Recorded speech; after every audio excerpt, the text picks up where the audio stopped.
A Big Blue Nation includes all walks of life. The Harley-Davidson Club of Lexington escorted a Harley-Davidson man and new Kentucky head coach Guy Morris and the Wildcat teams into Commonwealth Stadium, where we've got a capacity crowd on hand for our 2001 SEC football opener on Jefferson Pilot Sports, as the Louisville Cardinals, coming off a Conference USA championship, try to improve on their 1-0 record. I'm Dave Neal, along with my partner Dave Rowe.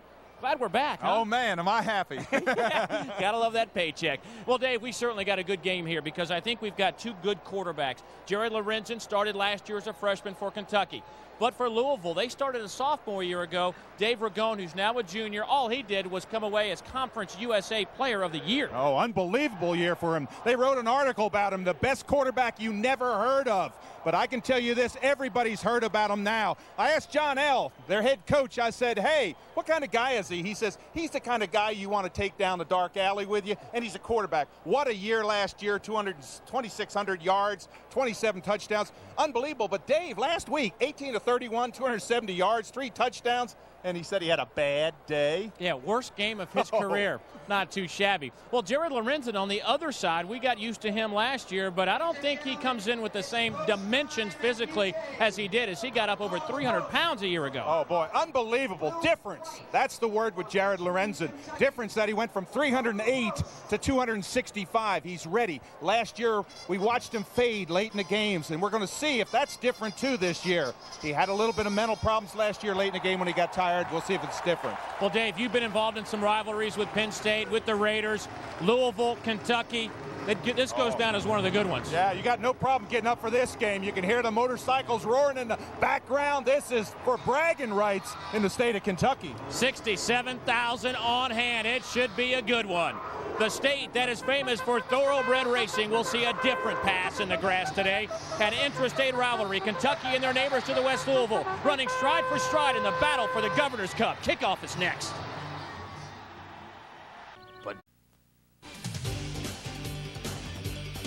SEC football is being brought to you by Alltel.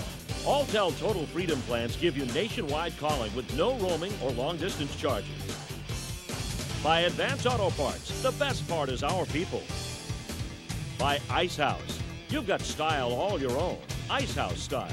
Enjoy. By your local Toyota dealers. Toyota's national clearance is going on now. See your local dealer today. And by the thousands of drink combinations at Sonic, America's drive-in.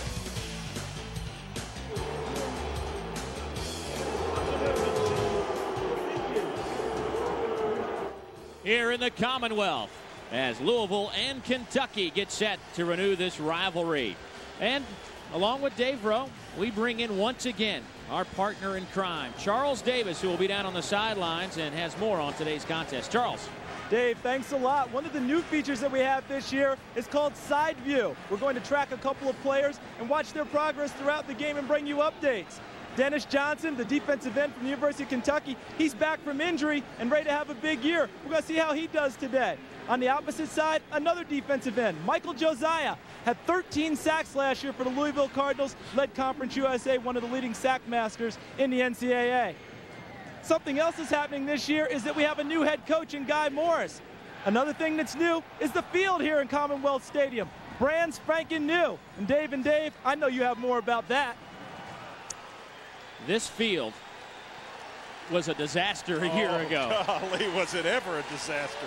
But they have brought in some people who knew what they were doing and got this surface in immaculate condition. Guy Morris said he loved it. It's a Bermuda grass, and it is fantastic. They took the crown out, but Guy Morris and the Kentucky Wildcats, a lot of unknowns today at Commonwealth Stadium. There is John L. Smith, the head coach of the Louisville Cardinals. What a job he has done with this Louisville program. Took him to a Conference USA championship a year ago. And, you know, you go back 3 seasons, this team was really in disarray, and now they're considered one of the premier teams, and certainly in the Conference USA, as they are expected to win their league championship. Kentucky won the toss. They deferred, however, meaning Louisville will receive, and Kentucky will go at it defensively. That's right, defensively, to set the tone today. This team defensively last year was horrible. That's the best way you can say it. But they've got a new defensive coordinator. They run a new scheme. And the fans here think that this Kentucky team has been very underrated. We shall see in a matter of moments. Steven Scoutaferri to kick off for the Wildcats. Back deep, Zeke Parker. Second best return man in the nation a year ago. Will take a knee in the back of the end zone.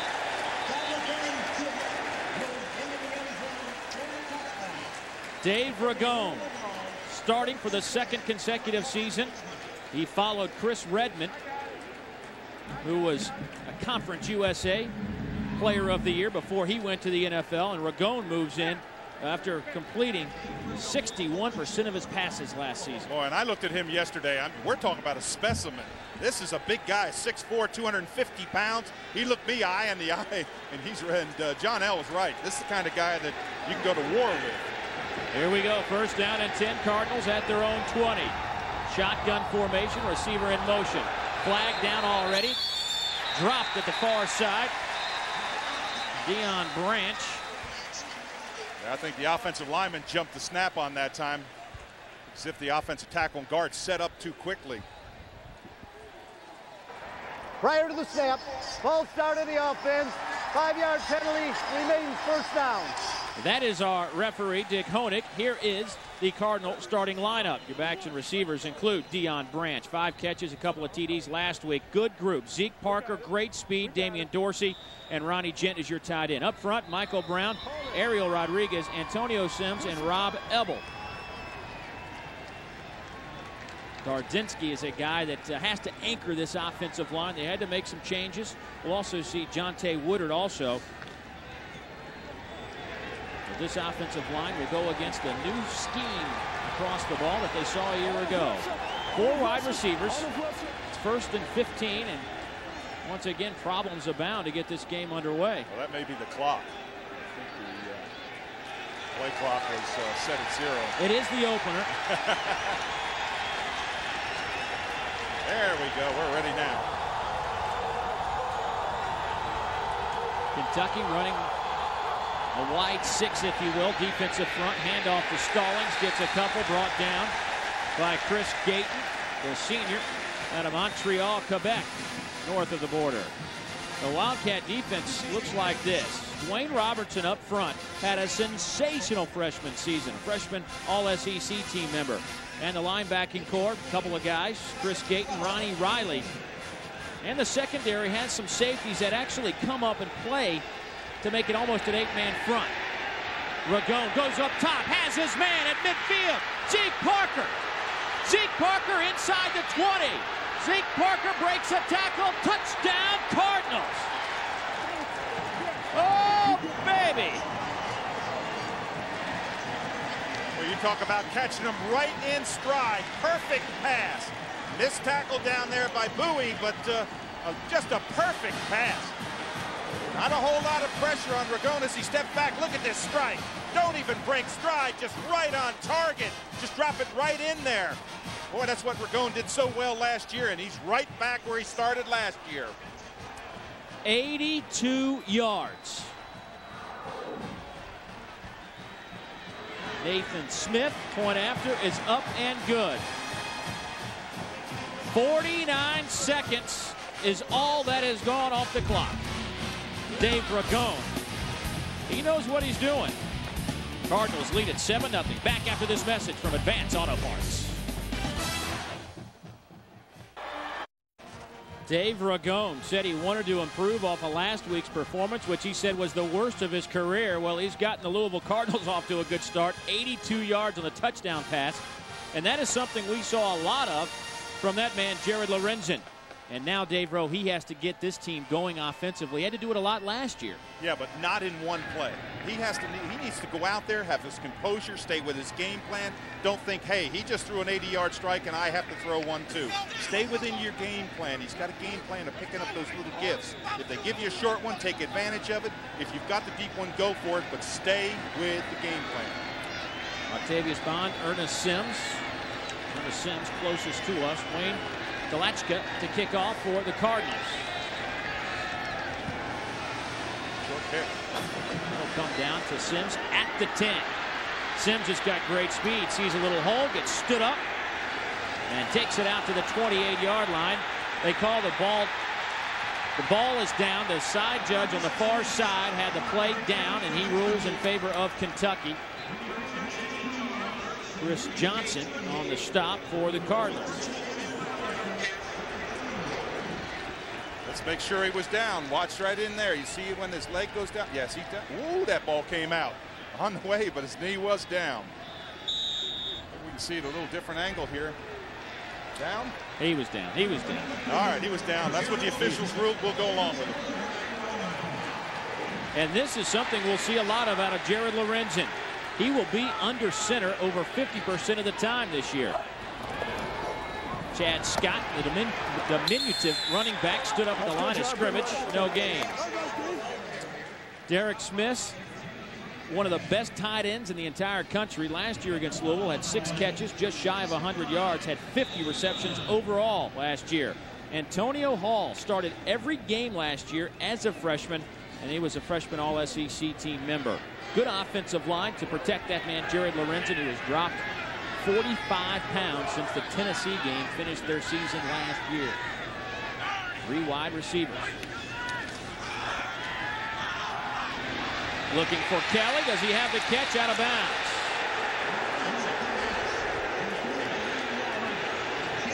Excellent coverage there by Minkins on the side, number 5. He's running stride for stride. This is just a throw up where the receiver looks back on the sideline. Now does feet come down in bounds? Oh, I thought he got. Whoa! Is that not a toe down? That's pretty close. Now 3rd down and 9. Don't panic. Again, stay within the game plan. You got to pick up 9 yards. You want to keep that, but take advantage of what the defense gives you. Louisville, they're going to come after him. Shotgun for Lorenzen. Lorenzen pulls it back, throws over the middle, looking for Derek Smith. Pass is incomplete, and Kentucky will have to punt it away. Cardinal defense looks like this. Dwayne White, 12 sacks. He and his partner on the other side, Michael Josiah, were awesome a year ago. Linebackers, Michael Brown, 94 tackles last season, 6 last week against New Mexico State. In the secondary, Curry Burns, Anthony Floyd. They call him stick and pick, and we'll get into that a little bit later. Those guys are good. Bacalac to punt it away for Kentucky, and he gets hammered and a flag down. And booms a kick as well that travels into the Cardinal end zone. Kentucky needed a break. They got one. Wow, what a kick. That was 70 yards. Woo.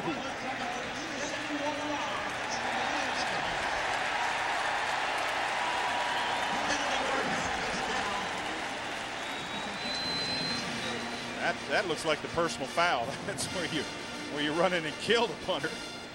Jonathan Jefferson was the one who got whistled for the violation. And how about the punt from Bacalac? 71 yards. That's a chunk. I mean, maybe you need pressure on you. That's something Kentucky didn't have last year. They didn't have a 71-yard punter.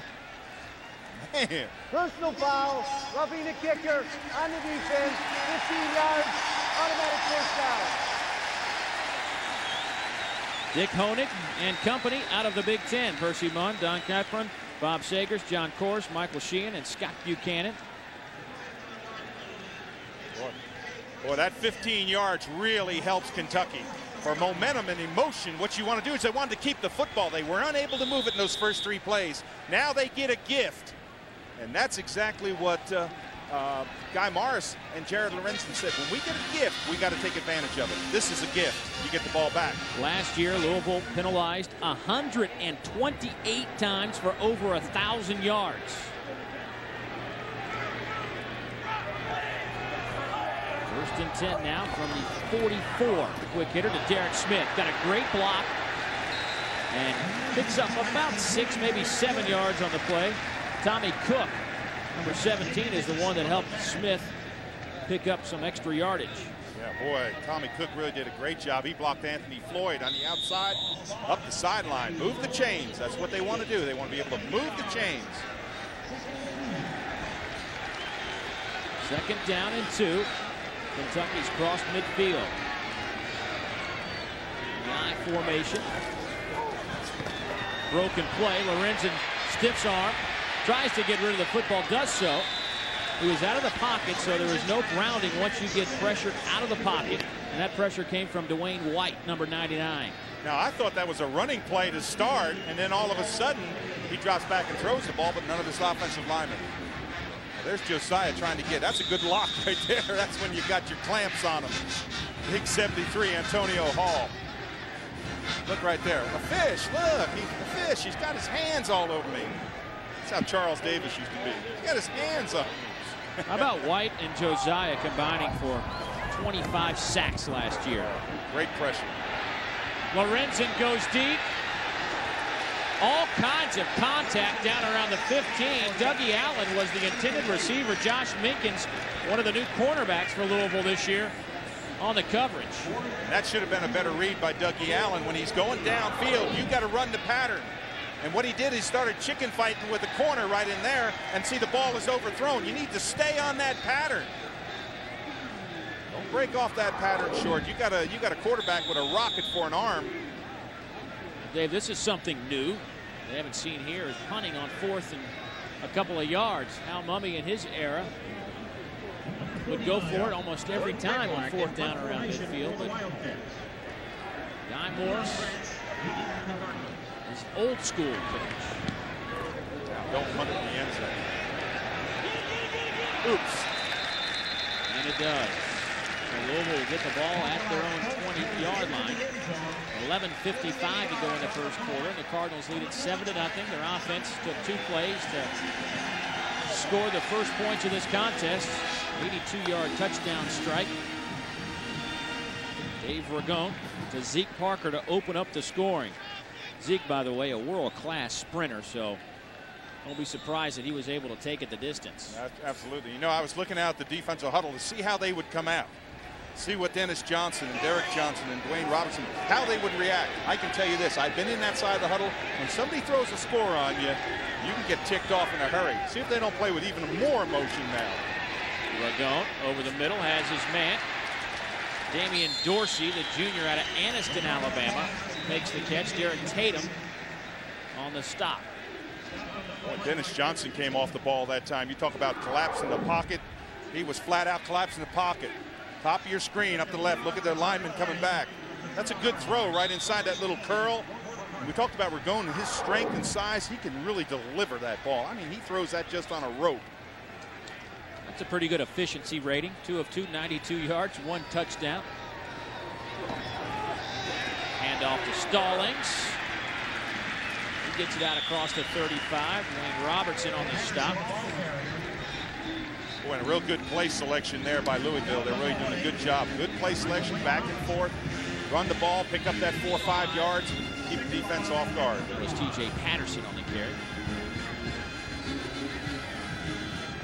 Kentucky needs a stop right now. They need emotionally for their defense, they need a stop. They need to get out, get the ball back for their offense, get something cranked up. 4 wide receivers in the shotgun for Ragone. Over the middle, caught. First down, Louisville, out over the 45. Zeke Parker. Tatum brings him down. When I watched Tatum that side, he was about 7-8 yards off. You can't give that much cushion. You just get a little bit tender out there. Tatum, of course, the cornerback who's playing out there, you just can't give that much room because they'll run that little dart pattern inside, and they'll eat you alive all day long.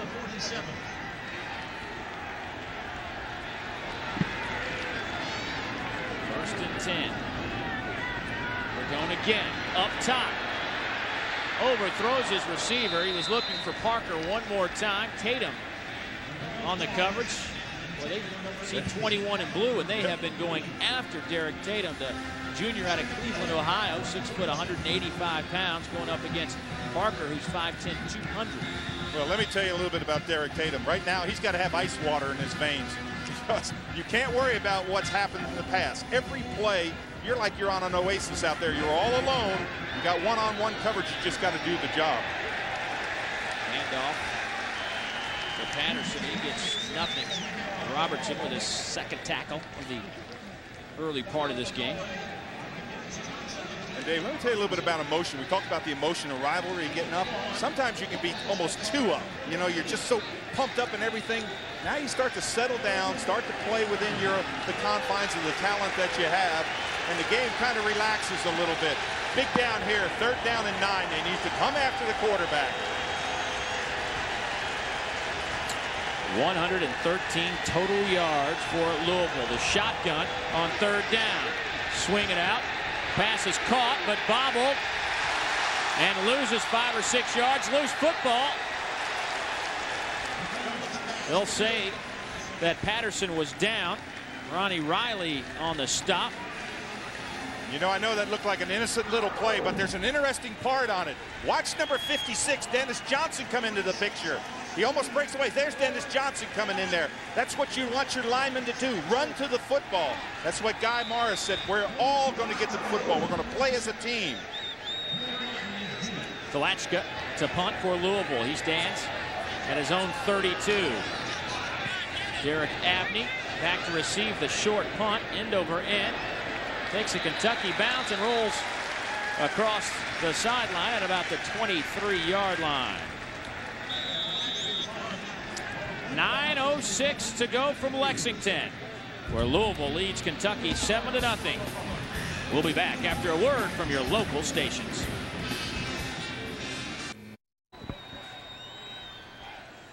.906 to go in the first quarter. Louisville and Kentucky as they renew their rivalry. They actually began this series back in 1912. Kentucky won it 41-0, but then they didn't play from 24 to 93. They resumed it back here in the middle of the 90s. 1st and 10 for the Wildcats at their own 23. Hand off to Chad Scott. Gets a couple. Dwayne White on the stop. And Dave, we're seeing that this Kentucky team really wants to emphasize a running game that for the most part was non-existent a year ago. They want to get this running game to put them in 2nd and 5, 2nd and 6 situations so that their passing game can be a little bit more effective. Absolutely. You pick up that 4 or 5 yards on that 1st down, it gives that defense a little bit of idea of how, you know, what are you going to do? When you're all the time passing, those linemen just get the weight on their toes and fingertips, and off they come just roaring down your throat. An offensive lineman now in a 3-point stance. Last year they never got the hand on the ground. Chad Scott, nifty little runner out across the 30. Hammered by a couple of Cardinals, led by Ronnie Galashaw. Boy, that time Chad Scott thought, I'm going to fake inside and get everybody and then roll back outside. And what he did is he came hard inside. If he had just stayed inside, he'd have been fine. Watch this. Drift out of the outfield now. Patch up. Now watch him fake inside right here. Now go back outside. Boom. Here comes Louisville. Galashaw, one of those new corners, a freshman out of Lakeland, Florida. And here's a 3rd and short. 3rd down and 2. 4 wide receivers in the shotgun for Jared Lorenzen. Sometimes Lorenzen needs to run. He gets that opportunity, sees that seam, he needs to run up in the middle and go. Quick hitter to Abney. Abney breaks the tackle, gets the 1st down for Kentucky. Boy, good hustle there by Josh Parrish, number 71, offensive guard. He runs out. That's an underneath screen. You've got to hustle if you're a big man to get out there. Parrish is 338 pounds. Watch him get out and get the block. If he doesn't get it, right, you'll see him come right into the left of your screen. Right there, he gets that block. That's what allowed Abney to step underneath him and get the 1st down. Again, watch 71 come out here and get that block right there. Just pick him off. Abney, a guy that caught 40 balls a year ago, averaged over 10 yards per catch. Artuse Pinner, number 20, with the handoff. He gets 3, maybe 4. Chad Pinkston on the stop for the Cardinals. This Cardinal defense, Dave, pretty good. You're right. You know, when you look at him, though, it's really funny. Well, go ahead. I'm sorry. I just wanted to give you some information facing that statement. I just want to throw that at you. I thought you were just feeding me. They gave up less than 80 yards per game rushing, 4th in the NCAA a year ago, a 2.2 yard per carry average, 15th total defense in the country last year. Well, last week was no indication of their defense either. They gave up a lot of yards, but when they had to, they responded. Wide open is Dougie Allen. Dougie Allen gets walloped at midfield, but picks up the 1st down. Curry Burns and Anthony Floyd combine on the stop. Dave, there's one of the things I really like about Jared Lorenzen. I like his vision. Drops back, he's looking downfield. Dougie Allen is all the way over here to his left. Watch the pressure he's going to get on him. He can feel the pressure, but you see him looking downfield, and all of a sudden, whang, he throws the ball way out here. Look, that ball, look where Dougie Allen is. He's about 40 yards away, almost parallel to him, and he finds him for the first down. First down and 10. Just shy of the midfield stripe. Lorenzen, flag down, goes up top. Looking for Tommy Cook. Ronnie Galashaw on the coverage, but a flag down at the line of scrimmage. Somebody might have got a head start on the Kentucky side of the field, and they did. What happened is the tight end shifted from one side to the other side and didn't get back on the line of scrimmage. So that's the illegal procedure. They should refuse that. Just bring up second down.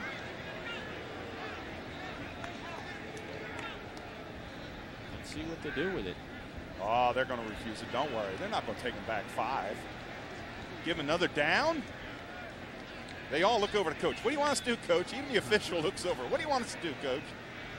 He said, bring up second down. Here's Dick Honig. Legal procedure, made in motion from the line of scrimmage on the offense. Decline, second down. Thanks. I appreciate that, coach. Boy, Guy Morris knows about them. You know, look at his size. A little skinny guy like him. Used to wear you out, Dave. Yeah. I'd get all done. My front of my jersey would be all picked. And, I mean, he'd snarl and just growl and grunt and everything. Now run it. Lorenzen. That a way to go. Picks up about 9 yards. White on the stop. And that's something Jared said that he really wanted to concentrate on doing. He had opportunities to scramble a year ago, but instead he would pull up and throw it. Now he says, I'm going to go for it. I'm going to put it under my arm and go. That's exactly what he needs to do. When you see that free 5, 6, 7 yards, you need to take it. Put the ball down, make that decision. Quarterbacks, he has just a strong tendency so much to want to throw it. Hey, just put it down, duck your head, and go get it. Third and 1. See if the 265-pounder will take it. Nobody. Hands off to Chad Scott. And loses more than a couple of yards. Michael Josiah on the stop, his first tackle this afternoon. Boy, Josiah was standing right there. Watch this, right inside. He forces him outside. Boom, the big guys are out there, number 2. And again, look at the reaction here. You know, I was looking downfield, and Derek Abney, he lost his helmet on the play. He was trying to throw a block. I said, wait a minute, I'm a wide receiver. You see Josiah right there put on 40 pounds in the offseason. 40 pounds, a 10,000 calories worth of food a day. That's a lot of Snickers candy bars. Bakalak to punt again. Branch makes the catch inside the 10, so Louisville will be pinned inside their own 10-yard line. 4:35 to go in the first quarter. The Cardinals lead the Wildcats by a touchdown. Cardinals lead the Cats 7-0. 4:35 to go in the first quarter from Lexington. Offense has been the name of the game in Kentucky for the last few years, but Guy Morris knows the best defense will have to improve for the Cats. The first meeting I had was with the defensive side of our football team and told them what I expected from them, and that things are going to be different, and we expect to play some defense now and that kind of thing. And they were excited about that. Last year, this defensive team last in the league. They were brutal. They gave up 35 points a game.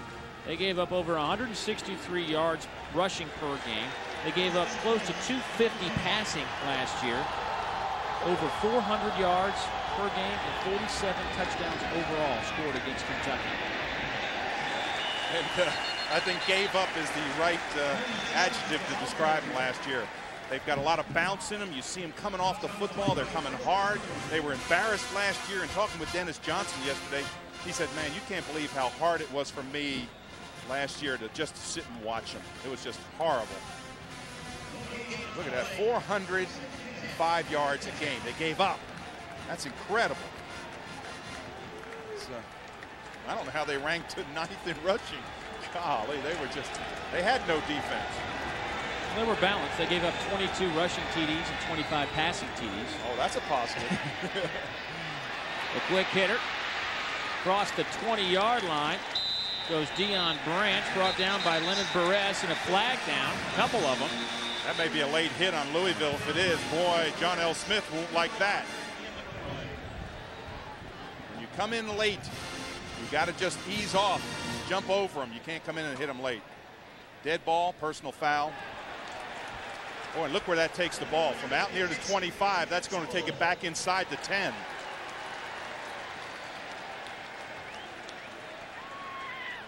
That would have given Louisville a first down at about the 27-yard line.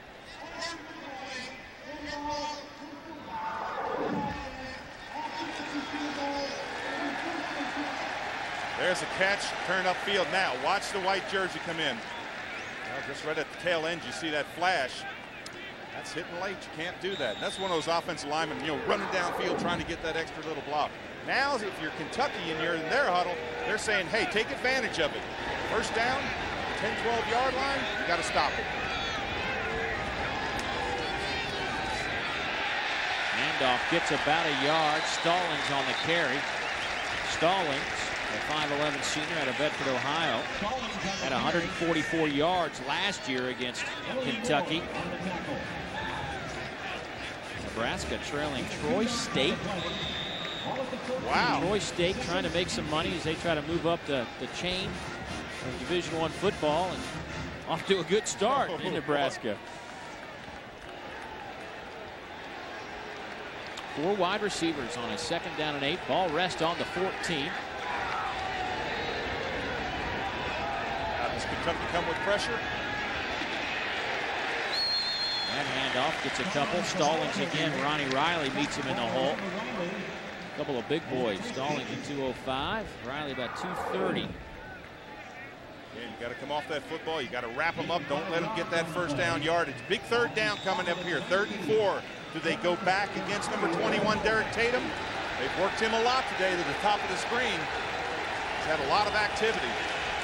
Got to tighten up that cushion.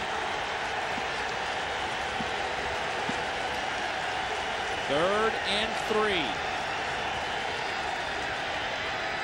Little play action. Ragone has some room. Flag down.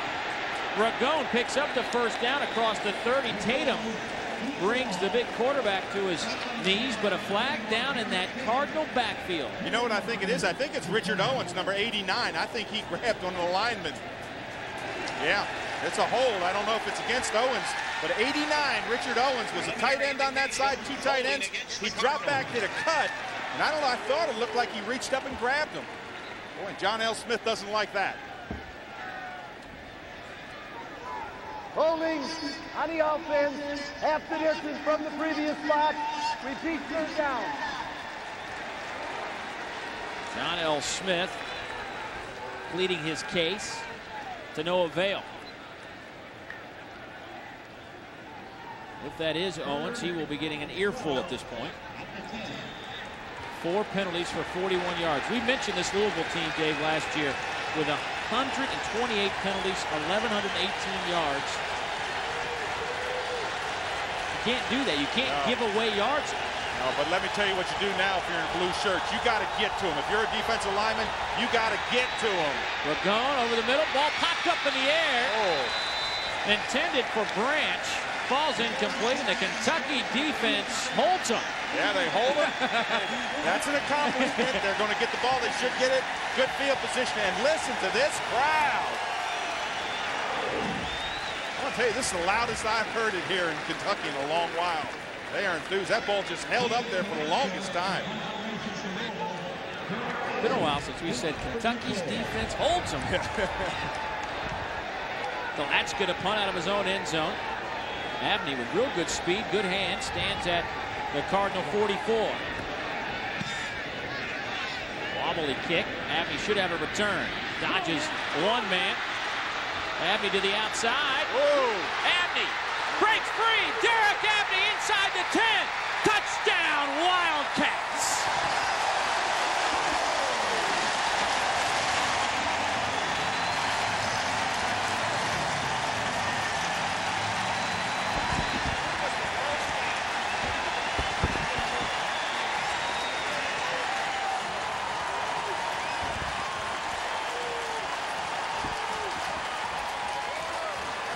Derek Abney,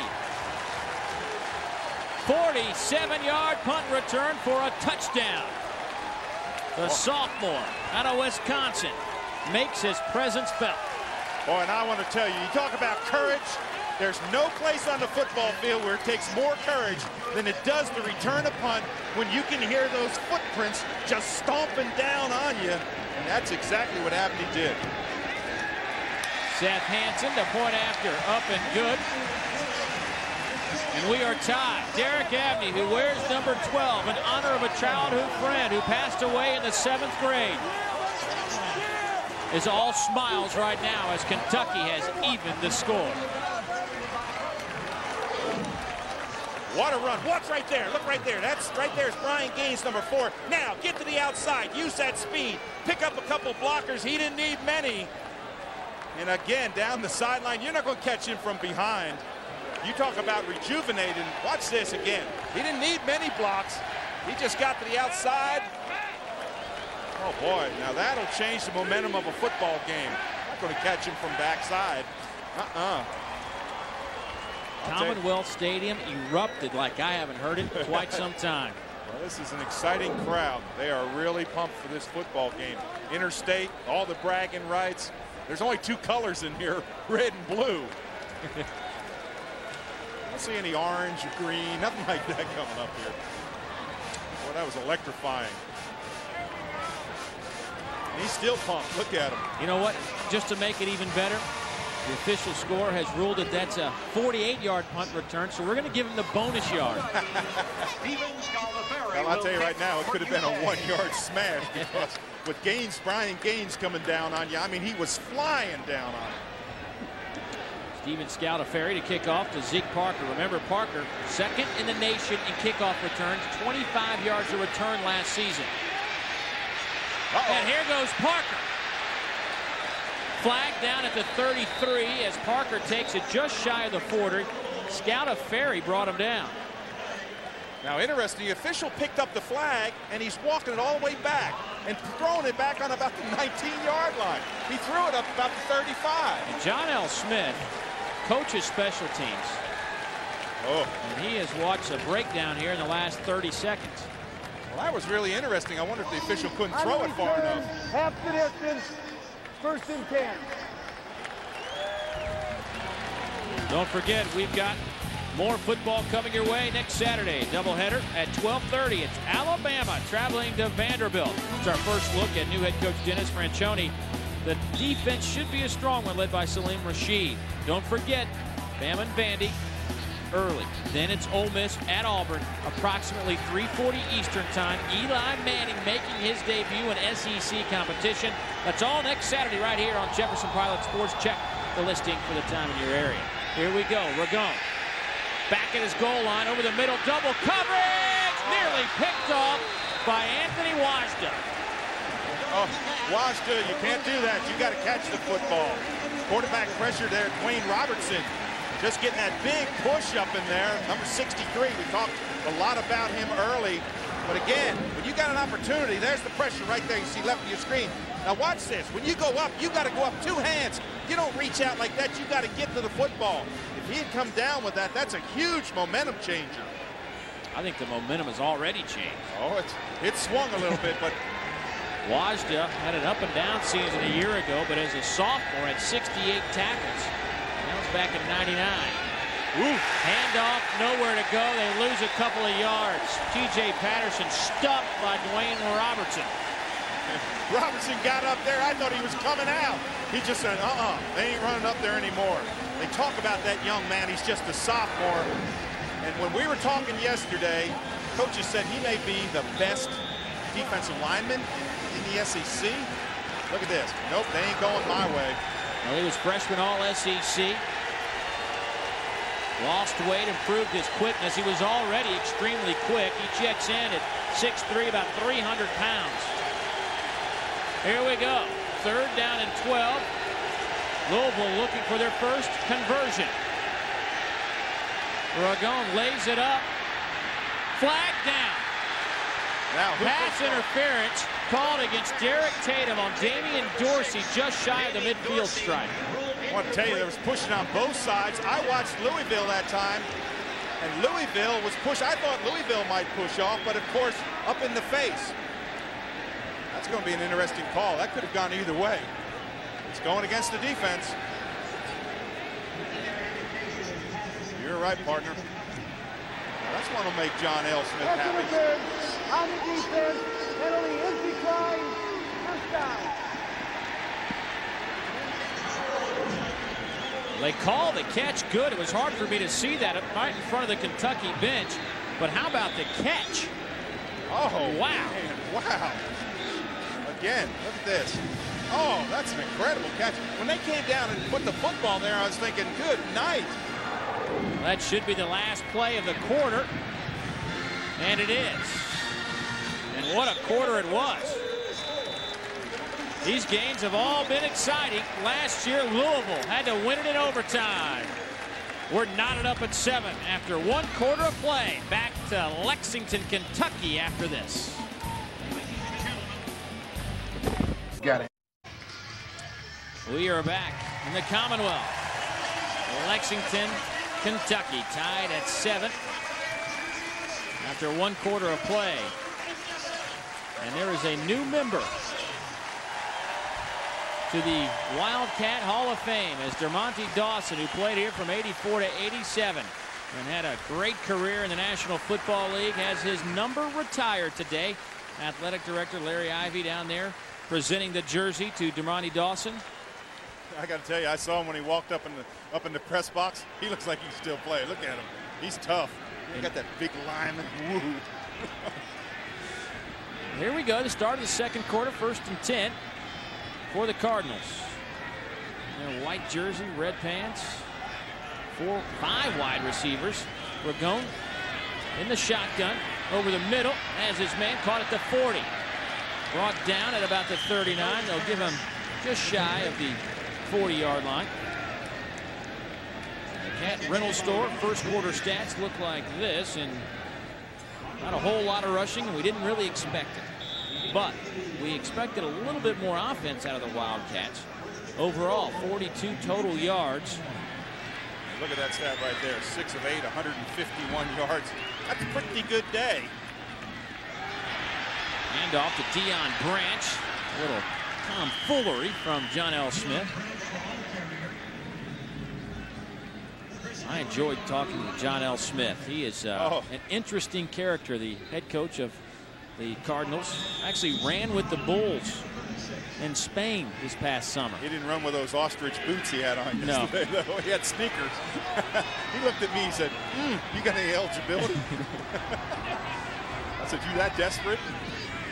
Fun guy. Fun guy to talk to. Going doing a lot of audible around the line. 5 wide receivers again. Pass is caught. Parker has the first down inside the 25-yard line. Tatum brings down Parker, but a first down for the Cardinals. Dave, and what Kentucky is going to have to do is they're going to have to tighten up in the middle. They're going to have to force the receivers to the outside. They're running a lot of post patterns where you come into the center of the field and it's just one-on-one. For Guy Morris and his staff, they're going to have to make some changes. They're going to have to bring the safeties up a little bit, take away that inside seam, force them to the outside. Another 5 receiver set. Ragone calling the plays. Quick hitter down to the 20. That's the tight end, Ronnie Gent. Wajda brings him down. Gent, a guy that had 3 touchdown catches last year. Actually had a huge game against Florida State in 2000. Had 7 catches for 123 yards. First team All-Conference USA tight end. And you know what's interesting about tight ends? They're no longer big tight end blocking ends. They're wide receivers that are big guys that can get downfield. A couple of good ones. Derek Smith on the Kentucky sidelines waiting for his chance to show his stuff. And down goes Ragone Robertson on the sack, but it looks as though a face mask may have been grabbed in the process. Yeah, I think that's going to be an inadvertent face mask because the hand got up inside. Oh, that's the personal foul. Ooh, that's a tough one. But again, quarterback draw all the way. You try to just keep that defensive line off guard. Quarterback just, see, that's not even designed. Look at the hand. Now you got to let go.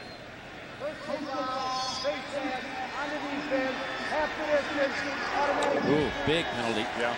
Big penalty. That'll take it down inside the 10. This is where Louisville was oh so successful a year ago. Inside the red zone, they scored on nearly 73% of the time. Touchdowns, that is. Yeah. Touchdowns. Well, they were 3 out of 4 last week. They had 4 times inside the 20. They scored 3 touchdowns and a field goal, so they're right on their mark. And that's the mark of a great quarterback. He doesn't panic. He makes good decisions. Patterson spinning and turning. Picks up a couple of yards down to the 7. Boy, 2 missed tackles in the backfield that time. They had him for about a 3 or 4 yard loss. He just spun off, made that little extra yardage. That's what Dave was talking about. 4 possessions, 3 touchdowns last year. Well, last week, I should say. 10 days ago. Really wasn't a week ago. It was 10 days ago against New Mexico State. 2nd down and 8. 4 wideouts. There's the pressure. Ragone scrambling under pressure. He gets rid of the football as he was falling down. You see the strength of Dave Ragone. Yeah, full blitz that time by Kentucky. They're coming after him. Patrick Wiggins, the outside safety. Left of your screen, you're going to see him right there. There's 29. Look at this as he goes down. And it was a pretty good pass. It actually fell right at the receiver's feet. Boy, Kentucky with a chance to dodge one here. Well, if they can hold to a field goal, I can tell you as a defensive unit. 3rd and goal from the 8. Well, I'm looking down here. A lot of room to the inside. Watch that post pattern again. Pressure again.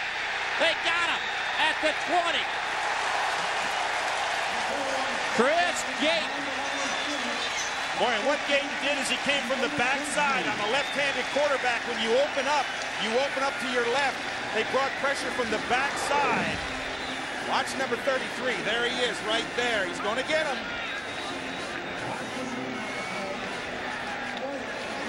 T.J. Patterson, number 28, had a couple of guys to block and obviously picked the wrong one. That was a good call there because you've got to get pressure. You can't let a quarterback like Ragone just sit back there and pick you alive.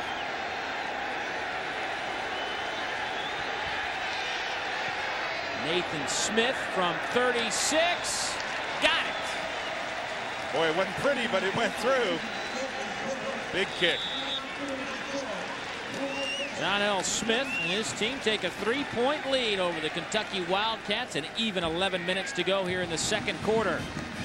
Nathan Smith hit a 26-yarder against New Mexico State. Adds 10 yards today in Lexington. Back in a moment.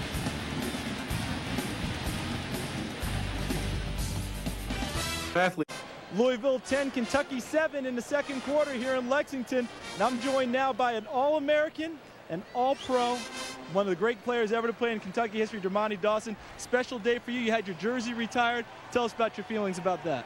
I tell you what, it is special. I was really shocked when they called me, saying they were going to retire my jersey. But, I mean, it's a big honor, being a local guy here and having my family being in the stadium. And those guys get to see my name up there on the stadium. And, I mean, it's just very special.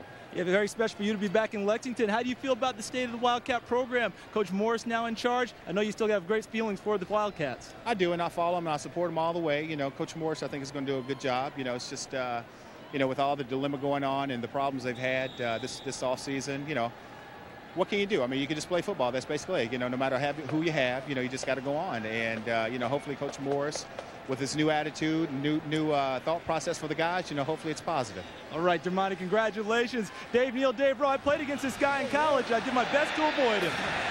That's why you're working with us now. That's right. That kickoff by Wade Talachka travels out of bounds. So they'll move it out to the 35. Dave Ragone, 9 of 12, 181 yards and a touchdown.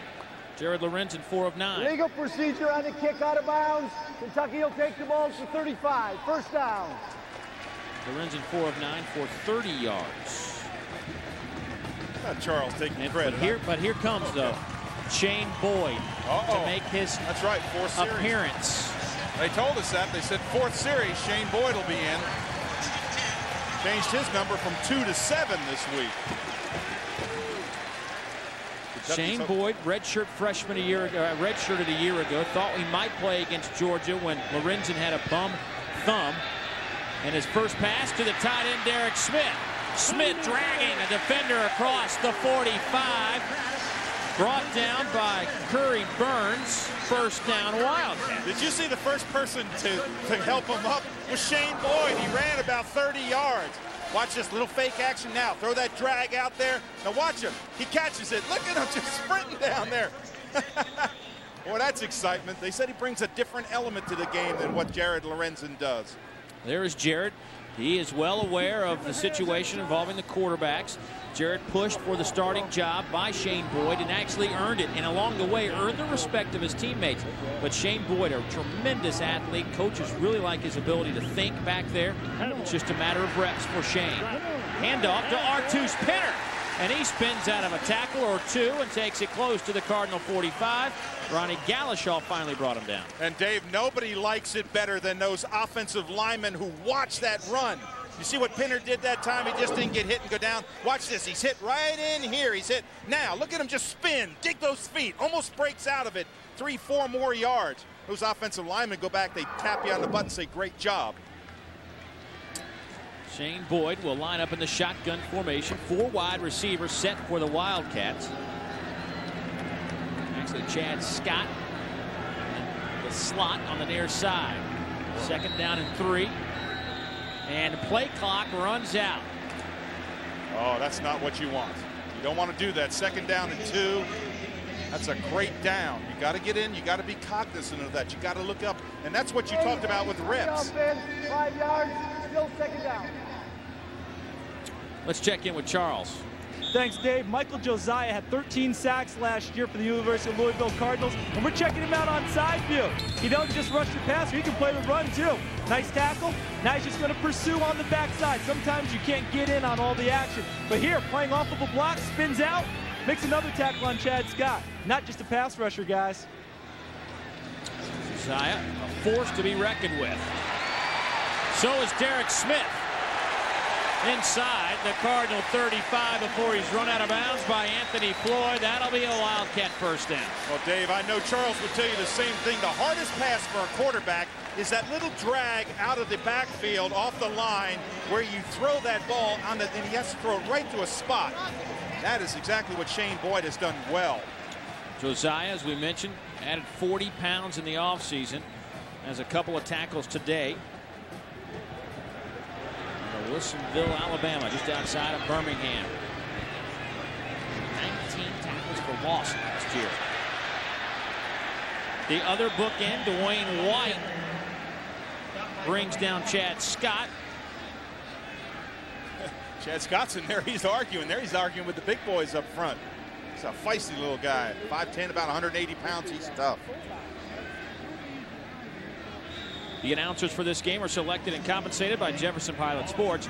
This broadcast is a copyright presentation. Any use of this broadcast without the express permission of the Southeastern Conference and Jefferson Pilot Sports is prohibited. I missed reading that card. Shotgun. Boyd has Penner back there with him to block. Pressure comes. Boyd scrambling. Boyd still on his feet. Gets whacked across the head, and that'll draw the flag. Should be a 5-yarder, Rob. Hand came off the mask. Shouldn't be the 15. Charles right on top of that. I don't know. I might disagree. Was it a club to the head? I think it should just be a 5. Oh, look, we're having an argument, Charles and I. Against them. Well, Josiah was known for personal fouls a year ago. He is a very energetic player. Well, I thought I saw a personal foul now. I think Dave's right. Again, you club to the head like that. Oh, and then he get a late hit. That may have been it, too. It may have been a late hit right there. Yeah. Well, let's see what Dick Honig has for us. On the run, 5-yard face mask on the defense. After the run, dead ball, personal foul. It's 20 on yards. The defense. 20-yard penalty, automatic first down. Ooh, buddy. Hey, we're kind of both right. 5 yards for the face mask, 15 for the personal.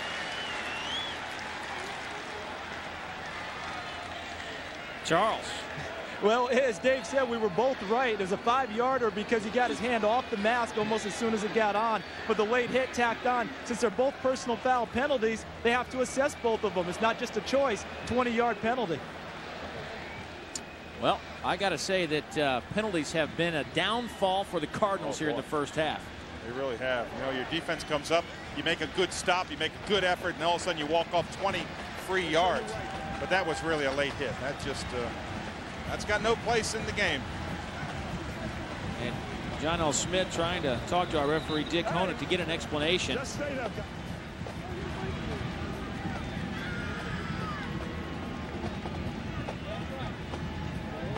Regardless, Kentucky loves it. 1st and 10, ball sitting on the 14. And this is where this new emphasis on some running game may help them out. They line up in the shotgun here, but this is something we'll keep an eye on. They were not very successful in terms of scoring touchdowns inside what they call the blue zone. Boyd, look at the quick feet. Boyd down to the 5, and he gets whacked right there. Rod Day, along with Keyshawn Lowe. Dave, we talk about what Shane Boyd brings to him. This drive started on the 35-yard line. They've driven the length of the field. When you have a quarterback that has great talent like that, you snap him the ball, let him look for that little seam. He drops one of his offensive linemen, comes out and blocks for him. Hey, he can make 5 yards. Offensive coordinator Brad Pease says he doesn't mind with this offensive line just lining up and going toe-to-toe with the defensive front. Now's a good time to establish the run. Trying to get the first down. It was 2nd and 2. It's going to be close to that first down. Boyd, 6'2", 225 pounds, out of Lexington. Also a member of the Kentucky baseball team with that great arm. And you know what this really does? First down. What this really does for Shane Boyd is it keeps him in the football game. As a second-team quarterback, so many times you're just sitting over there watching, icing down, drinking Coke or whatever have you. It just keeps you in the offensive flow. Lorenzen signaling in the plays. Jared Lorenzen played every snap until the last series of the Tennessee game, which was their final game of the season last year. A couple of tight ends, Chase Harp, Derek Smith. High formation, Gus Jacobs, the fullback. R2's Penner fumbled the football. Louisville says they have it. Oh, what a big break for the Cardinals. 1st and goal from the 4 goes awry. And I think what happened to Penner, I think he lost his footing. It looked like he stumbled right out of the step, right out of the shoe. It was going to be that quick handoff, and it looked like he just slipped. His foot slipped out from under him. Lopez comes up with that fumble recovery. Big turnaround. Jared Lorenzen could only watch a golden opportunity, but not anymore. Back after a word from your local stations.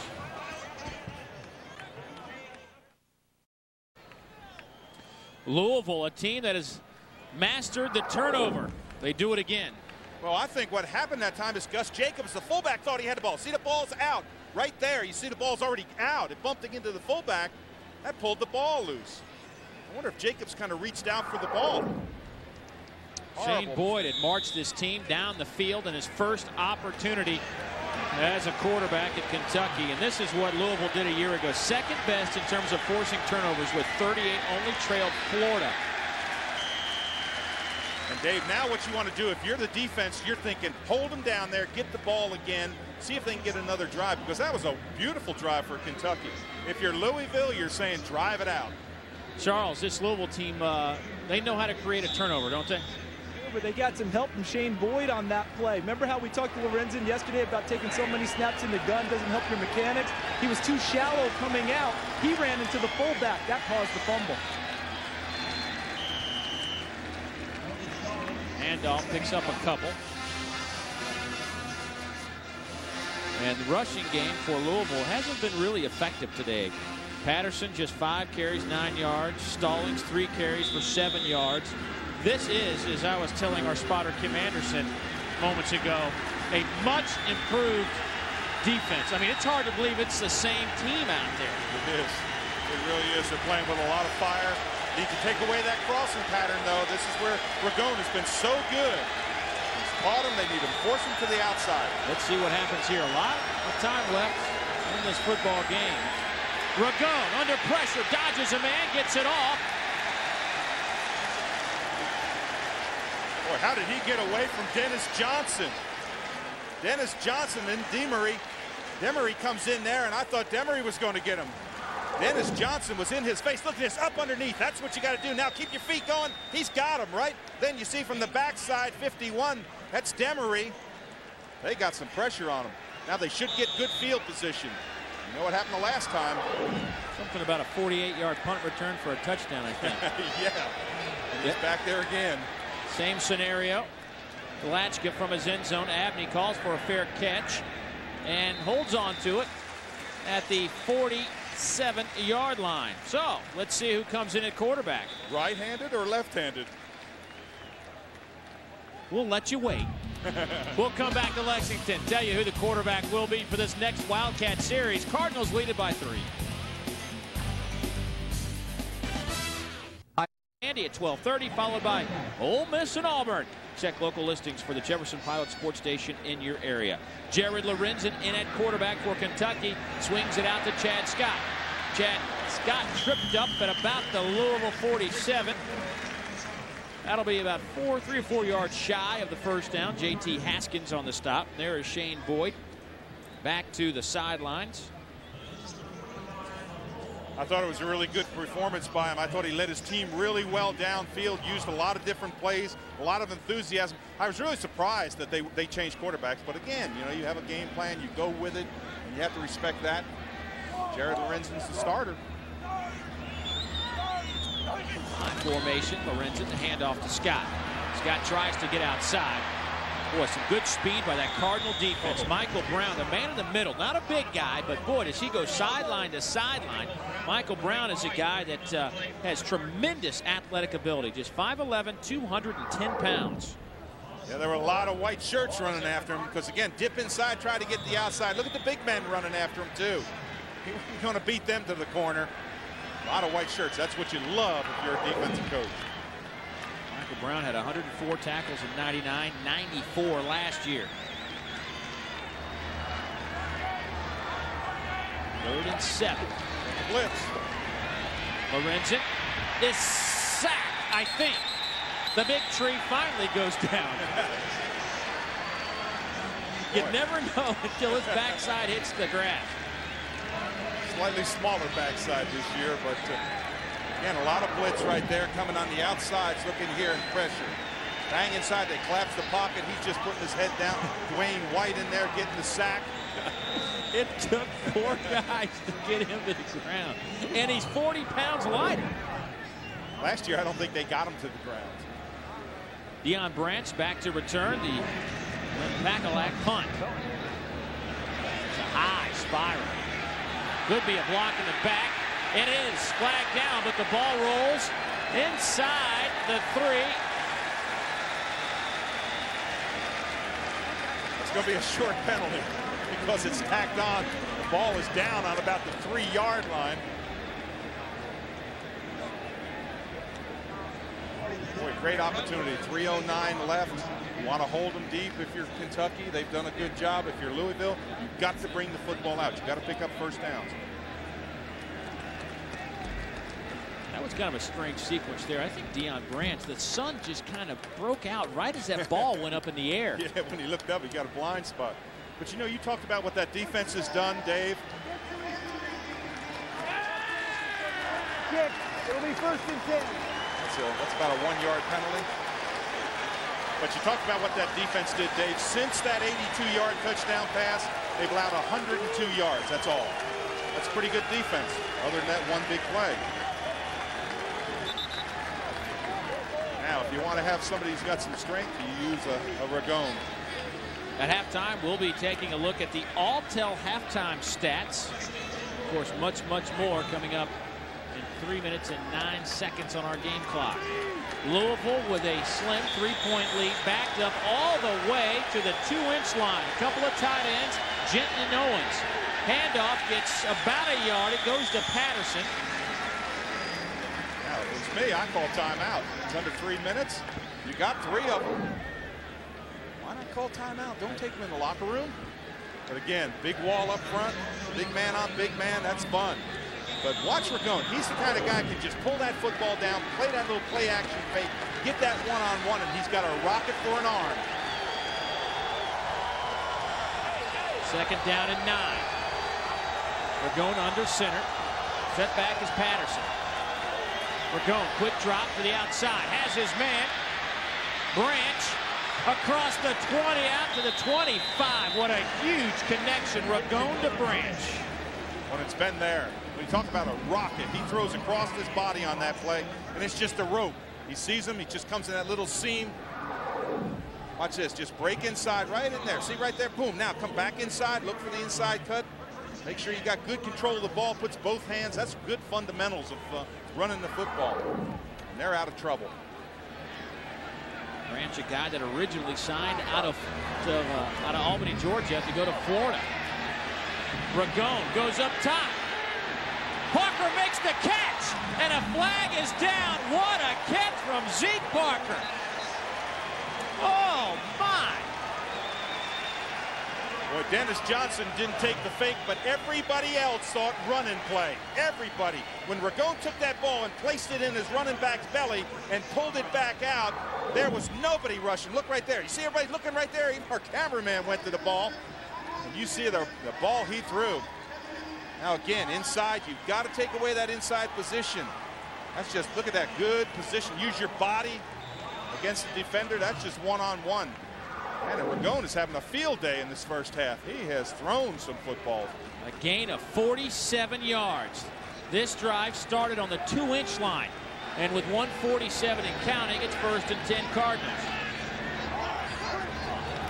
Ragone to throw again. Dumps it out to Patterson. Patterson has a couple of blockers, takes it inside the 20 and run out of bounds at about the 18 by Dwayne Robertson.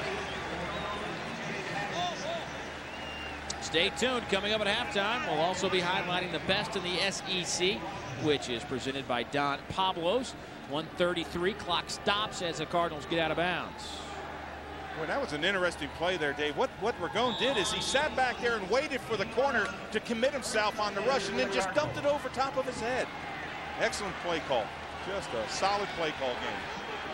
Dave Ragone is so poised as this quarterback. That pass deflected and nearly picked off. Ronnie Riley didn't see the deflection and it hit him on the backside, I think. Well, I wondered if that was Dennis Johnson who got a hand up there. That's his side. He's got those long arms. He uses those long arms when he rushes. See if he doesn't get a hand up. Yeah, it might have been him.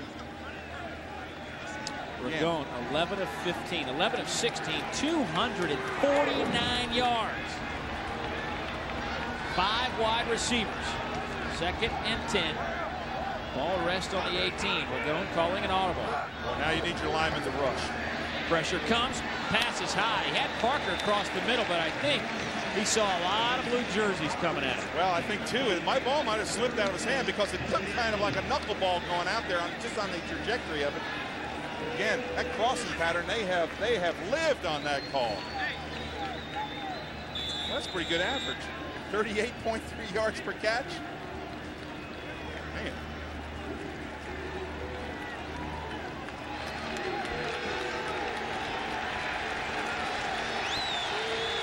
Big down here. 3rd down and 10. Got to come after him. Ragone. Ragone scrambles inside the 10. Has a first down to the 5. Clock will stop to set the chains. The Cardinals have 3 timeouts. Well, you can't miss tackles. They make you pay, and that's what Ragone does here. Ronnie Riley comes up and misses a tackle. Then he's off to the races. Look how big and powerful Ragone is. 250 pounds. And he was a skinny 250. When I saw him yesterday, he's a skinny 250. Cardinals used one of their timeouts. He's actually added some weight, and some people question whether or not that was good. He was already a big quarterback, and they said that he needed to be a little quicker, but he says even with the added weight, he feels quicker than he did a year ago. He was sacked 30 times last season, which is a pretty big number. It is, and that's exactly what you want your quarterback to do. When you drop back in that pocket and you scan your 1st, 2nd, and 3rd receivers and there's nobody open, you have to realize you have a certain amount of time to get that ball off. If you don't get it off, you've got to look for that seam, and that's what he really did that time. Just found that little seam, darted up, and picked up big yardage. Now they've got at least 3 throws to the end zone. This Louisville offense, as mentioned before, very successful in the red zone in terms of scoring touchdowns. Big Dennis Johnson. Dennis Johnson, by the way, guy that missed almost for all practical purposes the entire season, had a high ankle sprain against Louisville in the opener a year ago and missed the rest of the season. So this is his first action in a year. Well, let me ask you, we got about a minute left in this half. Did you expect a 10-7 game at half? No chance. No chance. No chance. But a good football game. See if Ragone uses that inside play. He's run that little dart to the post 4 or 5 times. He's been successful with it. He does a nice job looking off the safeties. From the 6, Ragone to the end zone. And it looks like Kentucky might have caught a break back there. There's a late flag, yeah. Zeke Parker covered by Leonard Burress, and it looked as though Leonard had a good grasp on Parker. I don't know about that. I saw that late flag come in, but I saw the Kentucky player turn around and start clapping his hand. Maybe. But they're pointing against Kentucky. Unsportsmanlike? Burress might have got a little excited I think it after the coverage. Yeah, watch the tail end. We might have the tail end of this.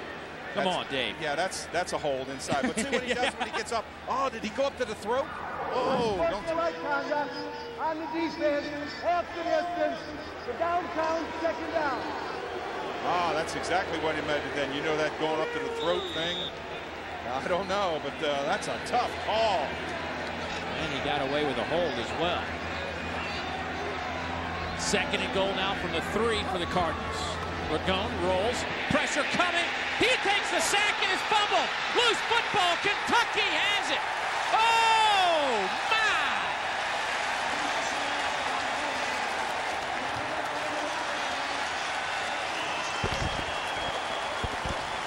David Johnson comes up with the fumble recovery.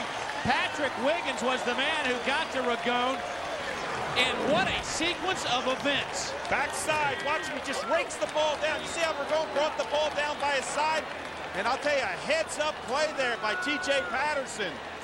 But look at from the backside. See Wiggins 29 right there? He just rakes the ball down. And now when you pick it up and start running, look at T.J. Patterson come back. That saved 6. Kentucky had it 1st and goal from the 4 and fumbled. Louisville just had 2nd and goal from the 3, and they turn it over. Here's Chad Scott. 45 seconds and counting before halftime. Now Kentucky has all 3 timeouts left. Why not use them? You got 38 seconds left. There's a lot of time. They're trying to play hurry up, but again, you got 3 timeouts. Oh, why waste 10 seconds? Think about that, Dave, for just a second. Louisville just marched the football 97 yards and got nothing out of it. And they were in the red zone and didn't score. I wonder how many drives in the history of football have gone 97 yards and have not resulted in any points for the offensive team. That's pretty incredible, I'll be honest with you. That's pretty incredible. What a break for Kentucky, but you could say the same thing 5 minutes earlier. Louisville had a huge break on the missed handoff down at the 4-yard line. And let me tell you what if I'm the Kentucky defensive coach, I bring my team over to the sideline. I say, listen, that's why you never quit. They've got them all grouped down there on the sideline. They're talking to them. They say, that's why you don't give up. They drove 97 yards. They came away with no points. And that's a new dimension to this football team that maybe wasn't there toward the end of last season in terms of staying in the football game defensively. Absolutely. I mean, you just watched them roll the length of the field.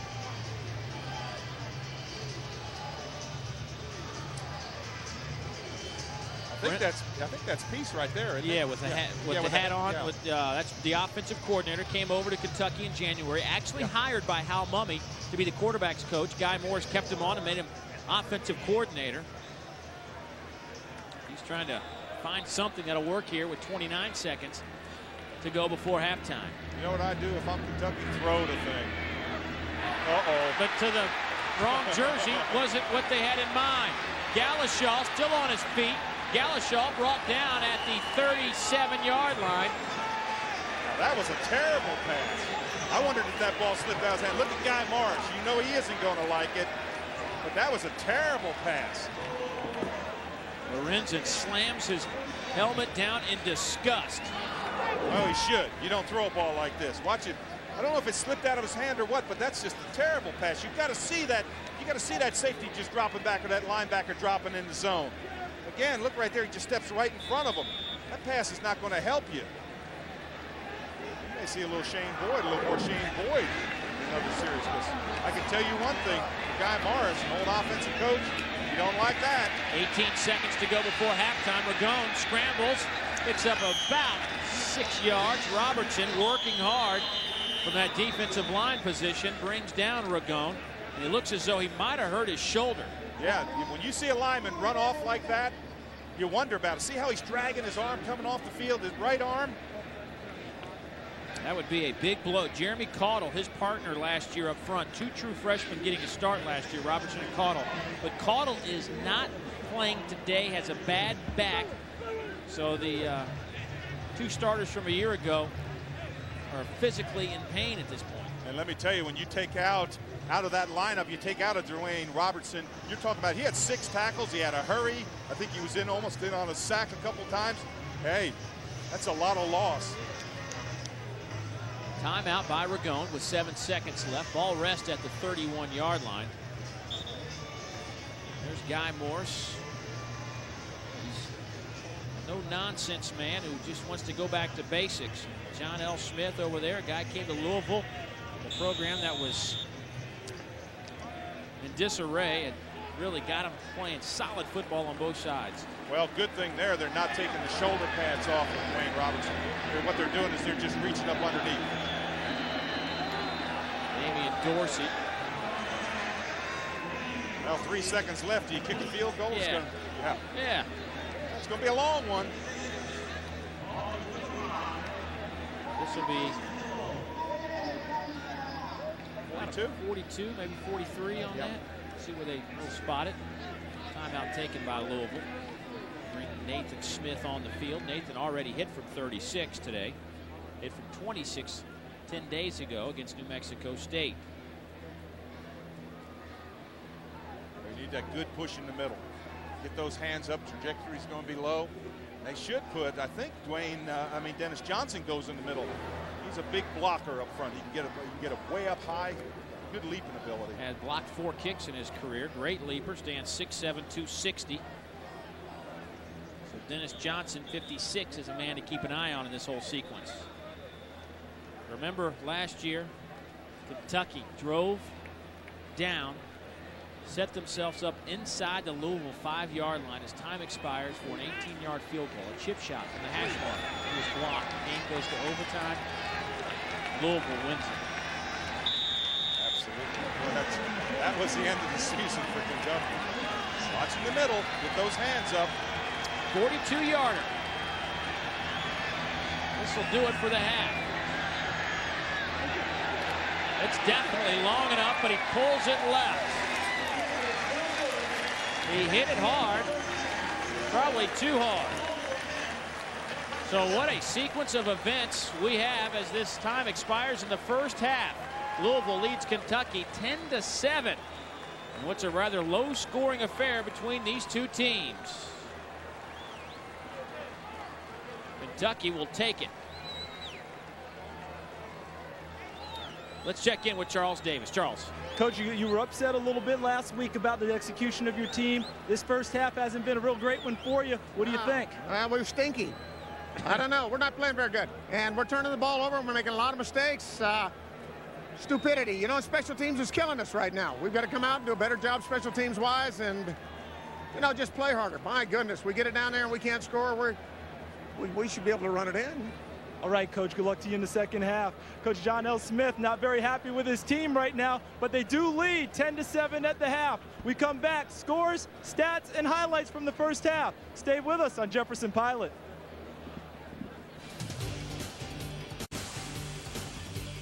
SEC football is being brought to you by Advance Auto Parts. The best part is our people. By Alltel. Alltel Total Freedom Plans give you nationwide calling with no roaming or long-distance charges. By Pizza Hut. So much variety. The best pizzas under one roof. And by Ice House. You've got a style all your own. Ice House style. Enjoy.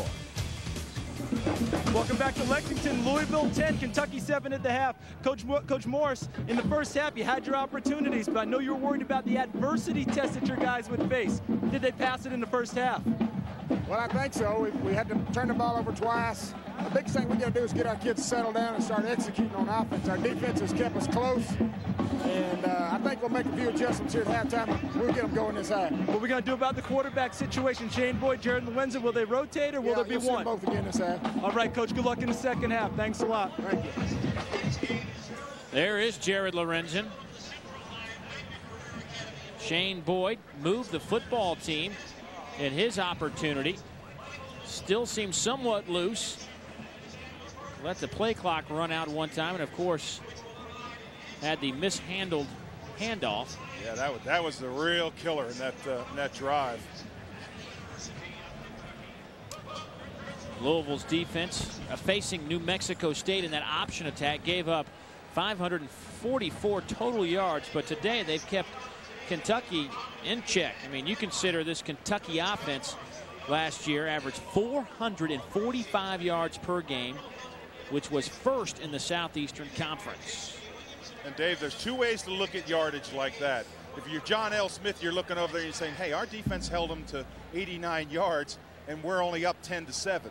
Yeah. If you're on the other side of the ball and you're Guy Marsh, you're saying, hey, we only had 89 yards in the first half and we're still in this football game. And they get the ball in the second half to start. Talatchka to kick off for the Cardinals. He will kick it away from the 35, back deep. Octavius Bond inside the 10. Bond gets hit at the 20 and dragged down right there as the sun comes out. It's actually a perfect day for football. Its temperature's right around 78 degrees, low humidity. And Dave Rowe in his short sleeve dress shirt. I'll tell you, this is a great day for football. And I'm going to tell you something. This is a great stadium to watch football in. Yeah, they have done some marvelous work with this facility, including putting the new grass in this year. I was going to, if I could ask a question, I'd love to ask Jared Lorenzen. When's the last time you only threw 12 passes in a half? That's all he has. He's 6-12. Not many opportunities. Well, they tried to establish a running game, and they will do it again here. The handoff to Chad Scott.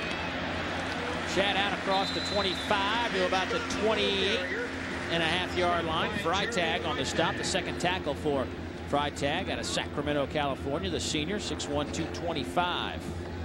Boy, and I like that run that time by Chad Scott. Hard run inside. Boy, don't you love Freitag? I mean, he's one of those guys that just gets to the football. Yeah. Middle linebacker slides along there. He's got that nose for the football. Had 10 tackles last week against New Mexico State.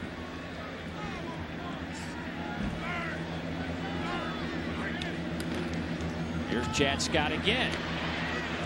Chad Scott came real close. Had he picked up a block from Anthony Kelly, he would have had a chance to pick up some big-time yardage. And Chad a little disappointed. Kelly just flat-out missed a block on the corner. Really did. He missed it on Kerry Burns, number 12. Watch 12 come up here. You want to see a model tackle? That's it. Get your head down, pull on there, just stick him square in the hole. Funny you mentioned Stick, Dave. Burns' nickname is Stick. Yes, his other partner at the safety, Anthony Floyd, called Pick. Floyd had 10 interceptions last year to lead the nation, while Curry Burns had 104 tackles to lead Louisville defensively a year ago. Stick and Pick. And there's pass. Derek Abney looking good. First down, Kentucky. How did he get around there? Great footwork. Everybody thought he was going back inside. Instead of just getting about a 7-8 yard run, he moves the chains. Watch this little stutter step on the outside. Bang, throw it to him. Now watch right here. Fake him inside, get back outside, make that defensive back just lock his feet in the grass and pick up that first down. You notice a tackle by J.T. Haskins back there. Number 5, Josh Minkins, who started at corner, one of the new corners for the Cardinals, left the game and will not return, has a bad ankle. So the cornerback slots could be something to keep an eye on as the Cardinals perhaps jumped off sides, or were they drawn off sides? Louisville had trouble keeping themselves in check there, because when you look at the penalty situation, Dave, 8 for 63. Offsides on the defense, 5 yards, 1st and 5. 9 penalties, Dave, today. Well, you can't win football games, and nobody knows that more than John L. Smith. You cannot win football games if your team is going to make mistakes, and that's why the first thing he said to Charles Davis coming off the field is, we stunk. And he was right. They didn't play well, but that's the way the coach views the game. These kids have played hard. Little play fake. Lorenzen under pressure. Gets it off. Throws it out of bounds. Pressure came from Dwayne Wright. Dwayne White last year led this team in quarterback pressures with 25. Boy, and this is good backside containment. Number 99, Dwayne White. What he does is don't let that quarterback get outside. And big man, when you get your hand on him, you do not let him break away. Man, look at that. That's quite a difference, isn't it? 56 today. 2nd down and 5.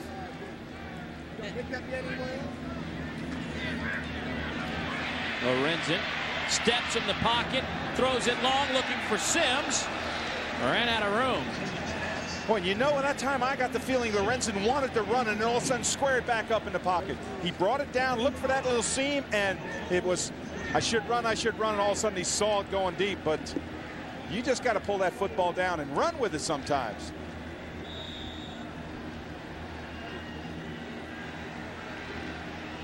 Well, you got to credit that big offensive line. They're doing a good job giving them time sitting back there, giving them a little time to look downfield. They're working hard. Because this Louisville defensive line will come after you. A lot of sacks. They caused 7 fumbles last week. Picked up 4 of them. 2 of those went back for touchdowns.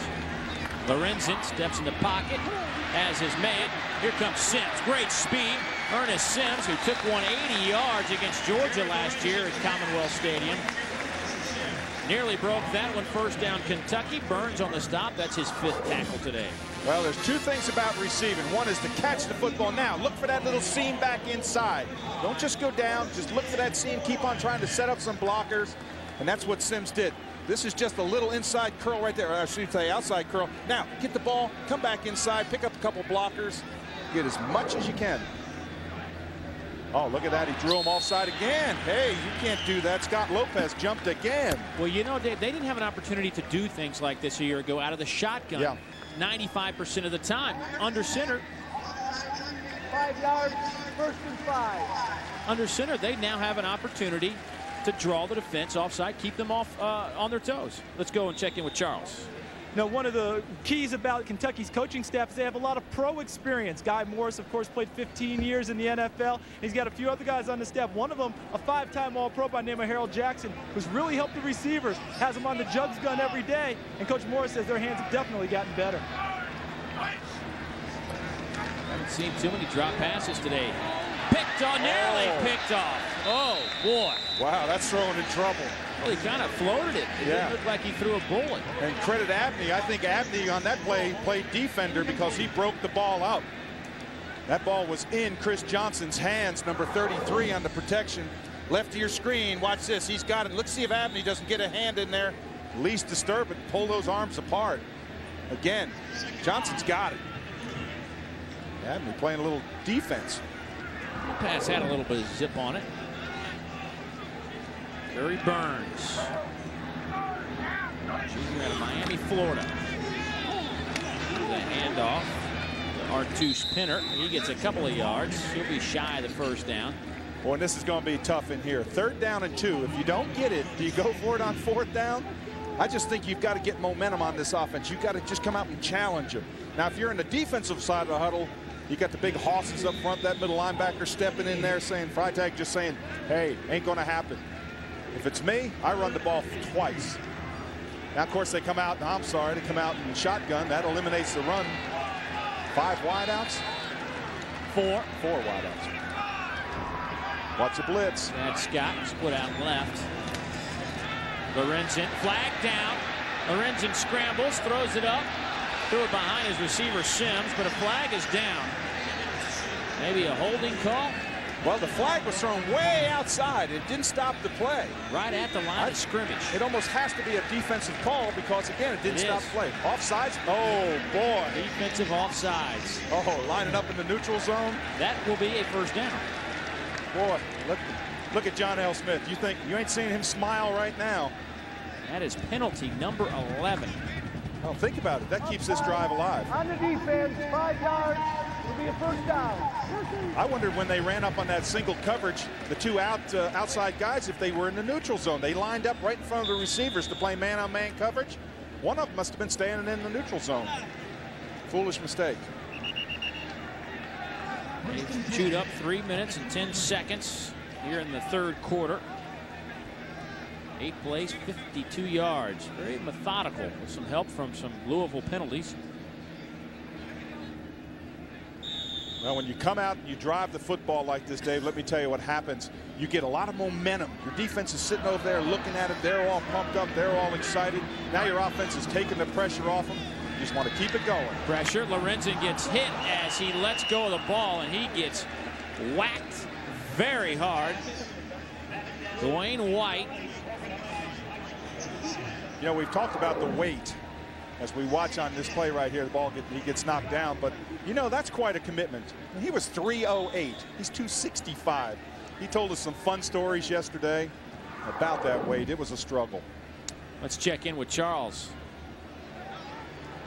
Hey guys, Jared Lorenzen needs to take off and run when the gaps are there, but that last pass he dropped below over the top, threw it almost sidearm. That's why he hit the lineman in the head. No trajectory. Here's Chad Scott trying to get around the end. Can't do it. That'll bring up third down and about 10. White on the stop. White all over the football field this afternoon. Well, I think that's a little mark of the respect that they have for Michael Josiah, is that they run over towards Whiteside. And he's no slouch. Let me tell you, he's a big man. He's made a lot of tackles. He's got 6 tackles, 1 sack, 1 QB pressure today. Coming in, John L. Smith concerned about his defensive tackles up front. Lopez, LeFew, new guys.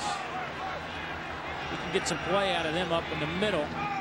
That will make the guys like Josiah and White that much better. There's Abney sandwiched right at the 30-yard line. Michael Brown, abandoned linebacker, the first one, put a helmet on Abney. Big play here. You don't want to come away with no points. Got to kick a field goal. It's got to be in there. Here comes Seth Hansen to kick the field goal to tie the game up. Boy, and he was good last year, Dave. 15 of 17. He was inside the 30 a year ago. He was 11 of 15. Actually, his career, he's 11 of 15. Oh, you won't see anyone better than that. What a hold! That was, give the 3 points to the holder. John L. Smith says, guys, we did all right. Giving up the 3 is okay. Seth Hansen, the left footer, ties the score at 10. Back in a moment.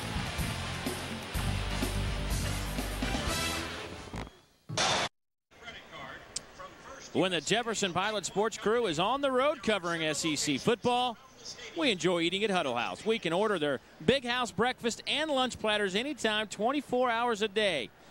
Big meals for big appetites, I think is what they say.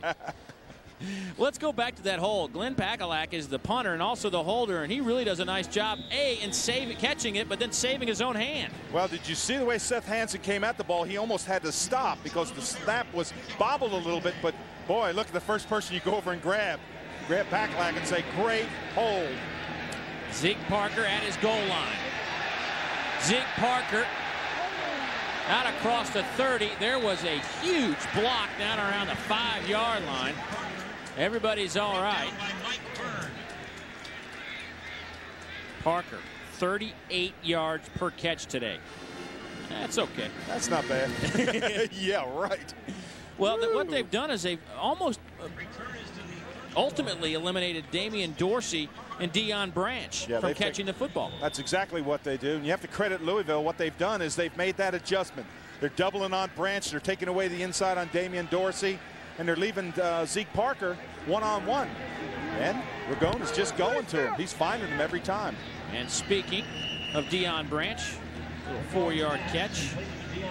Deion caught 71 passes a year ago, had 9 touchdowns, became only the 4th U of L player to go for over 1,000 yards receiving. He He went over 100 yards 5 times last year. And he was alongside Arnold Jackson, NCAA all-time pass-catching leader, who has since moved on, and that's where Damian Dorsey, number 6, trying to fill that void. Kentucky using a lot of that 3-man rush, trying to hold him. That's close to the first down. Let's see where they mark it. Branch on the carry. Let's check in with Charles one more time. Dave, thanks. You know, Dwayne Robertson went out in the first half, number 63 for Kentucky. He's back in the game, a bruised right shoulder. They didn't block him very often in the first half. We'll see if the shoulder affects him here in the second. They need him on the field. Without Caudle, Robertson has to be a factor. We'll see how long he can go in that physical front line. Big hit from Leonard Burress. Boy, and that's what you want your cornerback to do, just what Leonard Burress did that time. Go through the receiver. On the point, he just exploded, came through. Like I said, you've got to, boy, every play is a big one if you're a cornerback. Every defensive coach will tell you, we're going to be as good as our corners are. Well, this Kentucky team changed their defense quite a bit, almost week to week last year in terms of formations. This year, they come out in a 4-2 or a wide 6. Wide tackle 6, if you will. Bring some safeties up to play like outside linebackers, and it's worked quite well. They've been burned on a couple of big plays today, but overall, much improved. Flag down. That's an offensive. They jumped because they stopped the play. I'll tell you, that little yellow hanky can help you. Full start on the offense. 5 yards. Still second down. John L. might be wishing he was back running with the Bulls in Spain right now. He spent last summer. Clock to 9:06. We will do that. He spent last summer running with the Bulls in Spain. Came 8 feet from the Bulls. Yeah, all right. How about that? Do you have pictures of that? He ran with assistant head coach Art Valero, went down there, and he's a risk taker. He's got a lot of other things he wants to accomplish. Jumping out of an airplane is one. Kind of sounds a little bit like Lou Holtz and things that Lou Holtz likes. He does. He has a list of 10 things he wants to do before he gets too old, and that was on the list. I think I'm too old. I'm not running with the Bulls, and I'm not jumping out of a perfectly good airplane. 5 receivers. Ragone gets hammered, but gets the pass off. Deion Branch across midfield. First down, Cardinals. And look who made the tackle. That's a surprise. Look who made the tackle. Great play by Deion Branch. Once he gets the football, and this time we're going under a lot of pressure, Ronnie Riley comes on the blitz. Look at number 8, bang. But when I turned around and looked downfield, watch number 56 turn and run. That's Dennis Johnson. Look at the impact that he comes. See him coming from the top of your screen? He's going to make the tackle. But not before Louisville picks up a first down.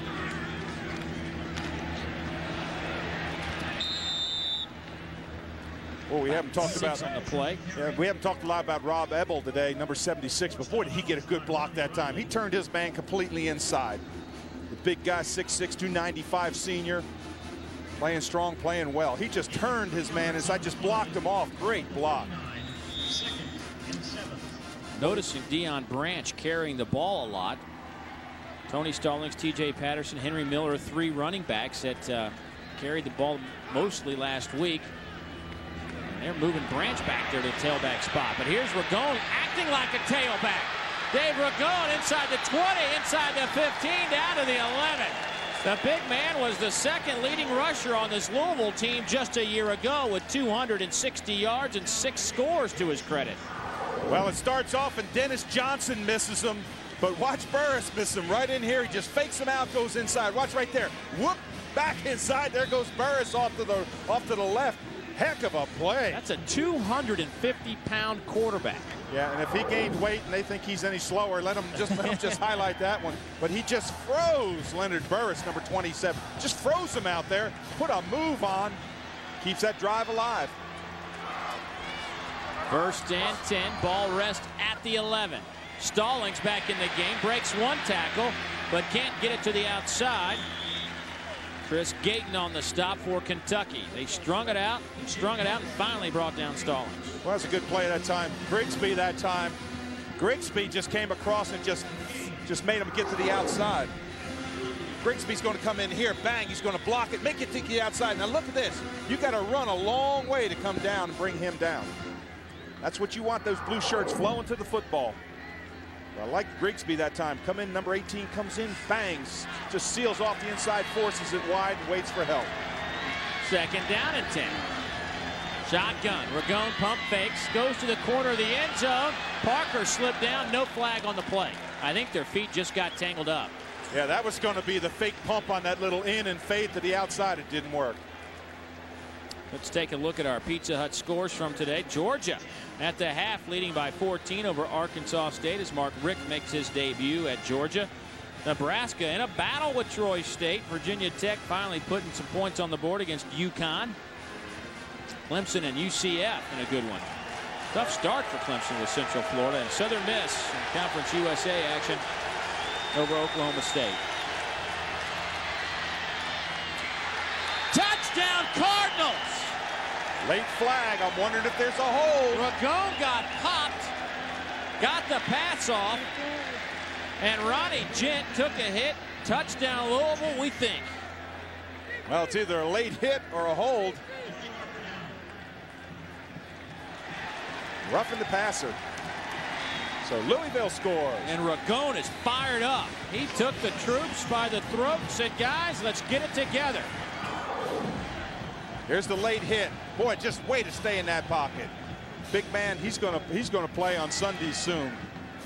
Look at this. Oh yeah, that's a late hit. The junior QB did it with his feet. He did it with his arm. Finally finds Ronnie Gent, the big tight end, for the touchdown strike. Gent's first touchdown catch of the season. He had 3 last year. Passer on the defense. Penalty is declined. Touchdown is good. The point after by Nathan Smith is awaiting.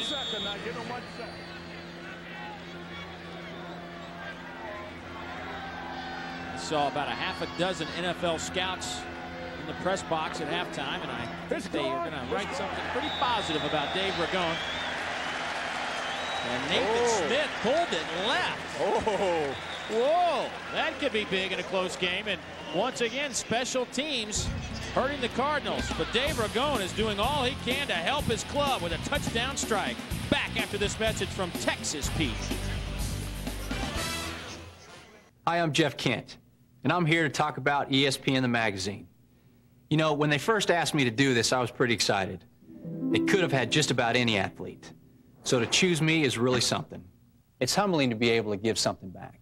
So all you young players out there, listen up. ESPN the magazine is only $1 an issue. They'll even throw in a free fleece. That's right, Jeff. When you call 1-800-504-6644, you'll get 26 issues for just $1 an issue. So call 1-800-504-6644. Thanks for listening to me. They are Saturday soldiers prepared for battle, fighting for every pass, every yard, every touchdown. Be part of the action with ESPN Game Plan, only on pay-per-view. It's maximum college football with over 100 extra games you can't see anywhere else. Catch all the top conferences. To be there, all you need to do is get ESPN Game Plan, only on pay-per-view. To order, call your cable company at 1-888-SPORTS-IN-DEMAND, DirecTV at 1-800-DirecTV, or Dish Network at 1-800-333-DISH. The yellow one is Pikachu. He's a Pokemon. Then who is Digimon?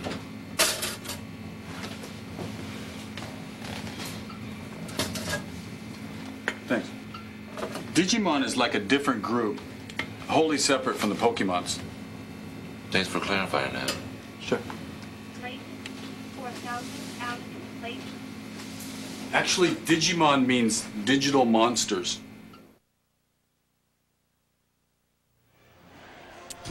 Get the Call is back, and this year your chance to win every weekend with Ice House. Saturday during the game, 3 consumers will get a winning phone call, and one of those winners will get to see their favorite team play all season long. It could be you, Dave Rowe. See participating Ice House displays or visit icehouse.com to register your phone number. Ice House, official beer of sports broadcast, reminds you to drink responsibly. No purchase necessary. Open to U.S. residents who are 21 or older. See displays for official rules. Sweepstakes ends November 20th, 2001. So Louisville takes a 6-point lead. Missed field or extra point by Nathan Smith. Could be a factor. Kentucky had a pretty good drive going, but they could only manage a field goal to tie it up at 10 on their opening drive here of the third quarter. That'll be Ernest Sims about 3 yards deep. He will bring it out. Sims gets stood up and taken down at the 16-yard line, and a flag goes down at the 10. Oh boy, and if that's blocking in the back, there's something along those lines. Yep, that's what it is. Guy Morris isn't going to like that. He's the same school that of the same school that John L. Smith is from. They don't like foolish penalties. That's going to take it inside the 10-yard line. Blocking it back on the receiving team, half the distance, first down. Charles, something's up with Curry Burns. What's going on? Yeah, you guys talked about stick and pick, and Curry Burns is the stick portion of stick and pick with Anthony Floyd. He hurt his hand on the last defensive possession, but he's going back into the ball game now. They say he's a go. But Josh Mickens, the starting corner, number 5, he's out for the ball game with a bad ankle. Curry Burns and Anthony Floyd combined for 33 tackles last week from that safety position. When we talked to the coaches about that, they said they're good, but we don't need them making 33 tackles. Today, I think that defensive front has done a little bit better job. There's Chad Parker, but just as I say that, the secondary has to step up and make the stop. I never heard of two safeties making 33 tackles in a game. You talk about a hole that time. Watch this one here. This is what it looks like when you want to run the football. This is what you like. Good movement in there. Get those little feet moving. Dart around in there. Now that's a hole. Now you can run through that. Jared Lorenzen at quarterback. He gave way on one possession to Shane Boyd. Boyd marched him down the field and fumbled on the 4-yard line. Scott with the handoff. You know, it was interesting yesterday to hear Guy Morris talk about Chad Scott. He said he reminded him of Wilbert Montgomery, a slash-type runner, doesn't take a hit. Because I said, can Chad Scott last the season at about, 175, 180 pounds? He said he'll last all year. He doesn't take any hits. That was a first down, couple of carries offensively. Pick up a first down for Kentucky. And I don't think if you went back and looked at the tapes from a year ago, you would see too many consecutive handoffs that resulted in a first down. Yeah. It's hard to block from that up position on a run.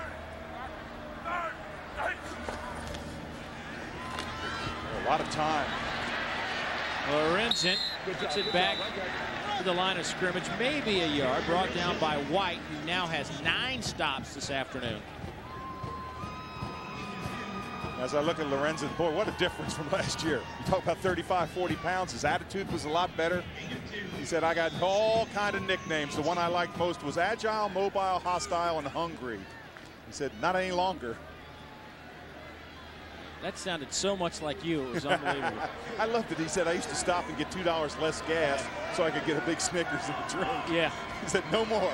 I understand that. You just don't go for the little Snickers. You go for the king size. Big ones.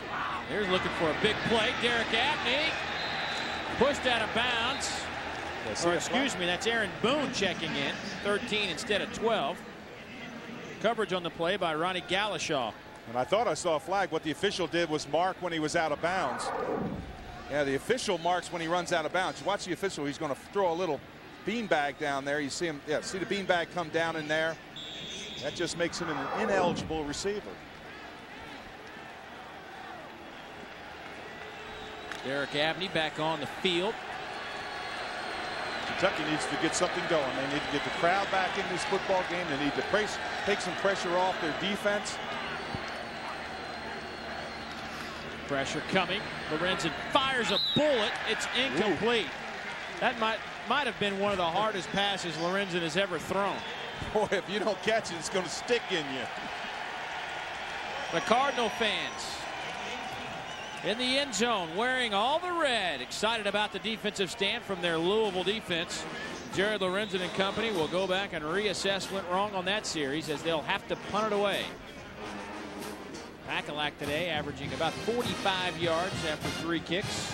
Deion Branch back to receive this punt.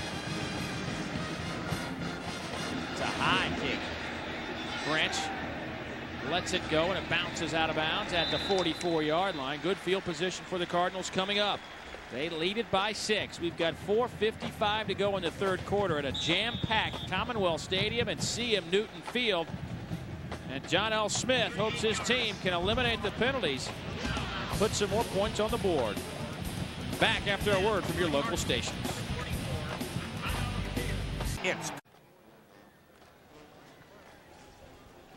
Louisville leads by 6. 4:55 to go in the third quarter. Today's attendance at Commonwealth Stadium, CM Newton Field, which was dedicated before the game, 70,838. That is 184 people shy of a record set in '99 when Tennessee came to town. Ragone slips a tackle. Ragone on his feet, flag down. Ragone still on his feet. Ragone dives for the first down. Wow. Flag is down. Yeah, that flag is thrown back where Woodard, number 63, and Dennis Johnson, 56, tangled up. Johnson gets up, he claps his hands. So you almost always think hold. The difference between Ragone and Lorenzen today, Lorenzen hasn't run the football like that when he had an opportunity. There's the play. Watch there. 63. That's Woodard. 56 is Johnson. Now watch this. Breaks to the inside. He's clear, and he tackles him down. Yeah, that's holding. That's definitely holding. That's a shame to take away that run. Oh, I know. And how about the tail end when he dove out to try and get an extra yard? Instead of 1st and 10 from Kentucky territory, it's now 1st and 20 from the Cardinal 34. Now it'll be 1st and 23 from the Cardinal 33. Boy, in so many games in the past, we've seen Kentucky just fade late in the game. They don't look like they're fading. They're playing an excellent Louisville team with a lot of power on offense, can move the football, and that's just epitomized by their quarterback. Golly, he is what a prospect. You know what? I got to be honest with you. I never heard of him before last year. They're right when they wrote that article, the best quarterback you never heard of. Well, he played as a senior in high school. He sat on the bench backing up a good quarterback in high school, played his senior year, came to Louisville, sat behind Chris Redmond, and didn't get a chance till last season. Threw it up for grabs, nobody there. Now, this is the big down right here. 3rd down, 1/4 mile to go. Well, about 20-some yards. You want your defense to fly out there. Just come off the football. And if you're Ragone, you're just saying, hey, you got to block the big guys out there, make them pay. If they come with a blitz, make them pay. This is a play that can turn this football game around either way. Go for Louisville if he completes it. Now, if it's me, I go to one of my big guys. Zeke Parker sure has been a winner today. 3rd and 21.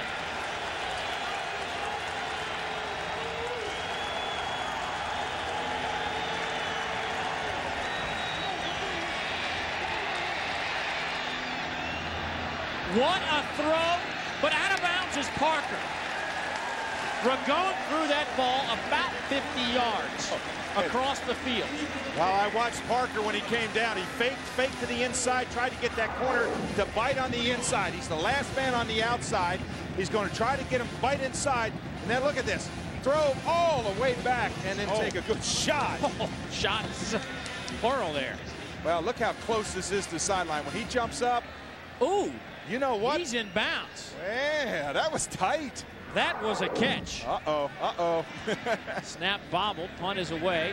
Abney calls for the fair catch. Let's see if Ken Dennis, our director, can pull that up one more time.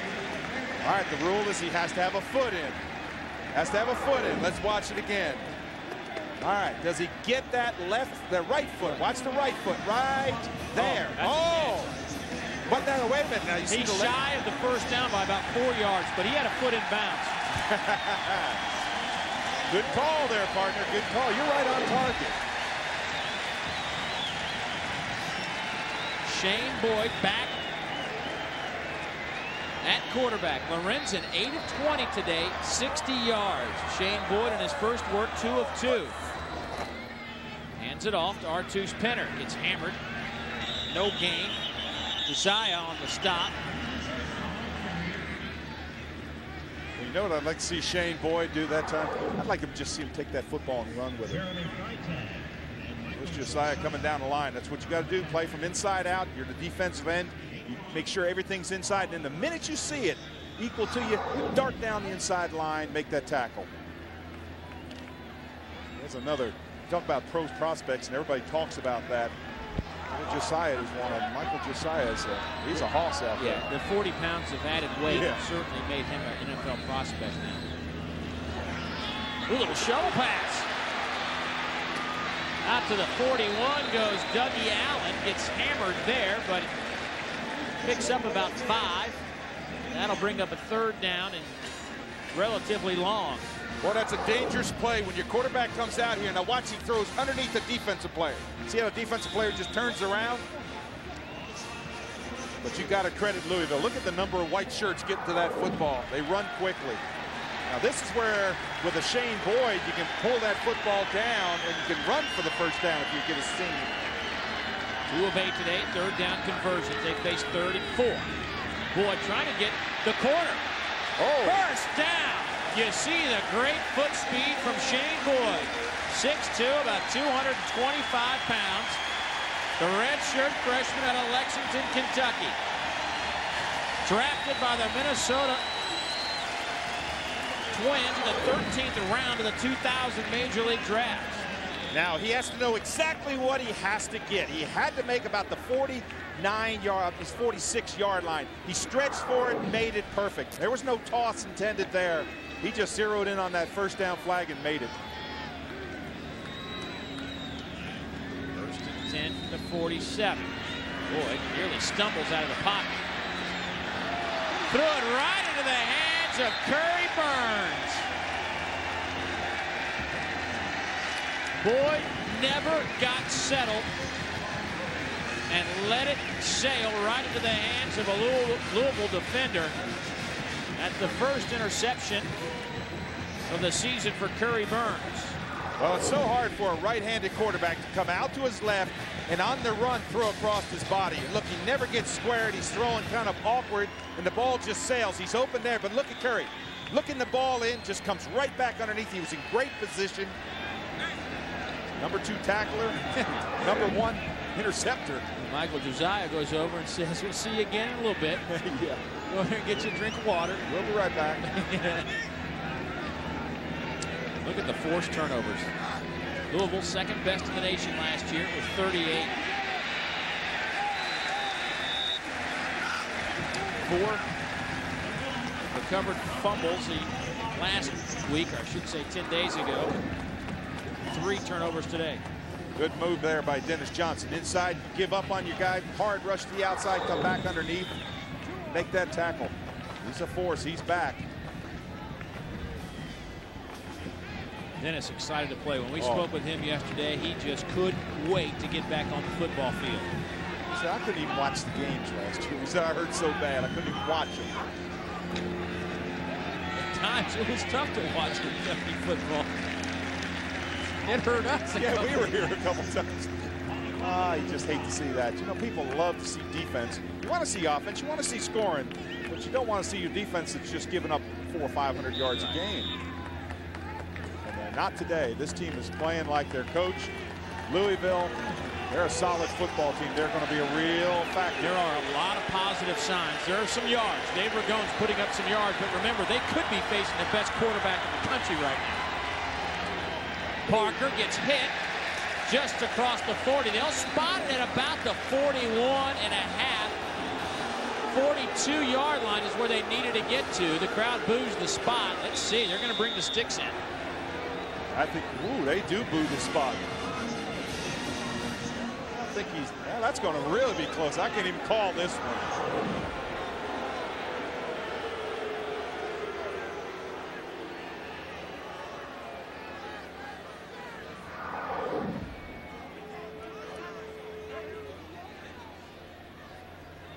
Uh-oh, short. 37-yard line, excuse me. Now, do they go for it, Dave? What do you think? No. I'm with you, partner. I see the punt team come on the that's field. A safe call. Yeah, not in this kind of game. Punt it away, Kentucky's having trouble moving the football. Well, their defense is playing so well. I mean, their defense is stopping them. They put a hold on Kentucky today. Surprising. Yeah, I'm surprised. I thought Kentucky would move the football. I thought they would use a little bit of that passing that they used last year. I thought they were going to try to come out and establish the run, yes. But you know what? You got to go with the dog that hunts the best, and Jared Lorenzen to pass. Lorenzen's got his helmet on. Look at that. You know, how many times you see a quarterback stand on a sideline with a helmet? He takes it off for a second, but he's ready to come back and play.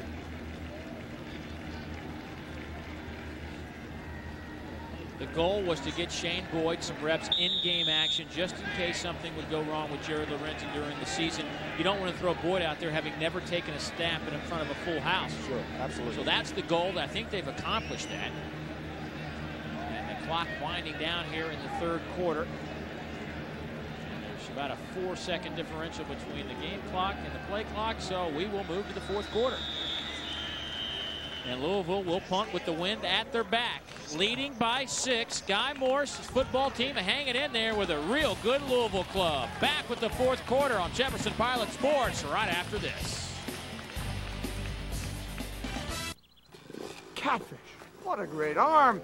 Who is that kid anyway? Of course he's got a great arm, Buttermaker. He's the best athlete in the area. But you don't understand. That's Kelly Leak. You guys talking about Kelly Leak? Yeah. That dude is a bad mother. Talking about a loan shark. I borrowed a nickel from him last week. He said if I can give him a dime by Friday, he'd break my arm. That's su bandido. Baseball tonight, every night at 10 and midnight on ESPN. Oh, sweet. Bro, 10% discount.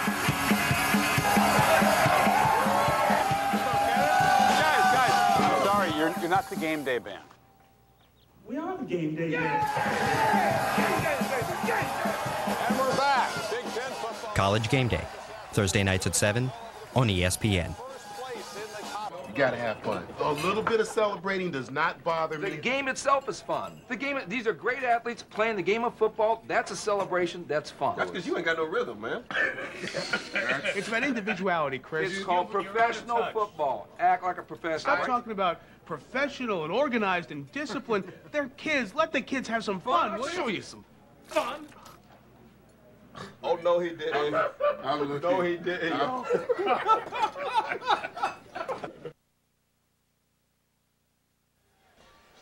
Coming up next Saturday, we have a doubleheader for you. At 12:30 Eastern, Alabama heads to Vanderbilt, and immediately following that game at about 3:40, Ole Miss and Auburn comes your way. The first week of conference play next Saturday, so be sure and tune in. Alabama and Vandy, followed by Ole Miss and Auburn. Check local listings for the Jefferson Pilot Sports Station in your area. Scoring summary. 6 points is the differential as we move to the fourth quarter. Look at Dave Ragone's number, 16 of 27, 293 yards. The Conference USA Player of the Year last season. Has done all he can do with his feet, with his arm. Well, this is where Kentucky changed the momentum in the first half. Maybe they can do it again. Because their offense has just been stalled. Special teams need to be special. Let's go. Hangs it up in the air. Derek Aft with a nice catch at the 33-yard line. Here's our Jefferson Pilot Sports stats through 3 quarters. Pretty even in the rushing department, but the fact that Kentucky has been held to 144 yards of total offense shocks me when the time of possession is pretty even. About as even as you're going to find. Well, the big thing at the bottom, look at that. Penalties. 13 penalties. 13. It is, when you get up to 13, you're getting close to the record. Shane Boyd gets another pop at it. Back in under center. Last time out, threw an interception. Artus Penner through the middle, picks up 6 or 7 yards on his way across the 40. Boy, did you see Penner's reaction there? He knew if he hadn't gotten tripped up, he could have broken the secondary. Good vision into the hole. See that cut back there? Look back inside. Those big linemen are tied up there. They're giving them a little bit of a seam. That's the way you pick up yards. Jared Lorenzen. By the way, Artus Penner He's a guy who has ability back there. Number 20, rushed for 125 yards against Florida last year on 17 carries. Breaks a couple of tackles here. First down, Kentucky. Running the football. Wow, he would have been stopped short of first down. When he got hit, looked like about the 42-yard line. Watch this, breaks tackle. Right there's one. There's another one, two. Picks up the first down, puts his head down. Hard running. It's a big play. Move those chains. When you tackle R2 Spinner, you know you've just tackled number 20 in blue. Chad Scott a little bit lighter. You're just lucky to get a hand on him. Boyd in the shotgun. Chad Scott in the slot, number 4. The pass goes to Scott at midfield. Crowd wants a flag. Oh, I don't think Curry Burns on the coverage. I don't know that the crowd was wrong on that. They saw contact as the ball was coming in. Can't play through him. Watch here, number 12. Again, does he hit him right there before the ball? Ooh, that's close. Where's the contact? Ooh. That's a close call. It's a tough call. Charles.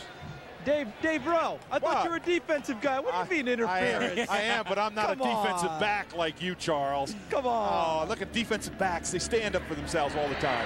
Boyd sacked back at the 38-yard line. Guess who? By a defensive lineman. Guess who? Michael Josiah. Boyd did a great move, too. You talk about a pro move. He did a swim move over top. It just swims right on by him, runs around him. Hall just has to turn around and look at him. That's a big-time move. His first sack today.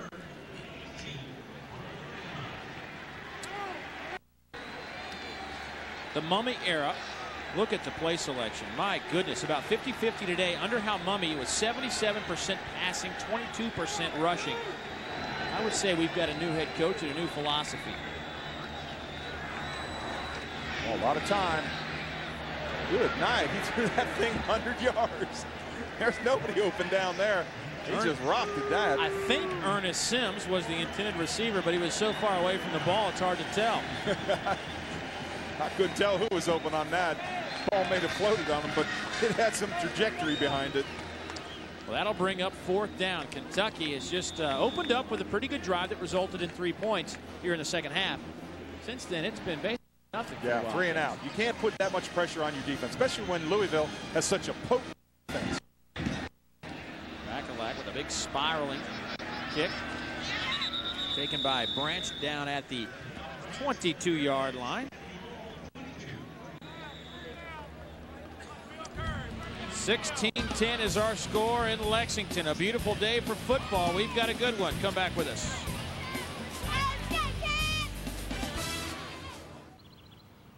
Hey, Boilermaker. Yeah? Got my curve breaking 2.5 feet.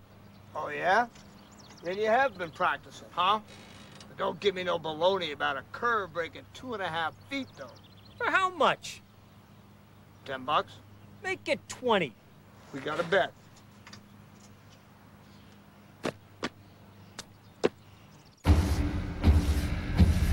Baseball tonight, every night at 10 and midnight on ESPN. Una nueva era en televisión deportiva está aquí. ESPN Deportes. Ahora ESPN es en español. Los domingos por la noche no se pierda Major League Baseball. Y muy pronto la NFL y boxeo. Los domingos por la noche, cada palabra en español. Toda la acción de los deportes se encuentra en ESPN. Presentado por quienes mejor lo hacen. ESPN Deportes. Los domingos a las 7:30. You know, athletes are pretty well known for their superstitions, but I gotta be honest, our guys can be pretty quirky, too. Have a good show, Kenny. You too. There was this one time Brian had a great show, didn't bathe for 17 days straight. This year, though, it's been a very different story. The worst had to be when Dan spilled clam chowder, Manhattan clam chowder, all over Reese. Had his best show ever. Of course, that got old for Reese really quickly. Yeah. He's in makeup. Okay. We're only down by 6, 16-10. This is the first time people have seen good defense played in this stadium in a long time. Maybe back to the Jerry Claiborne era when they ran the old wide tackle 6 defense and 8-man front.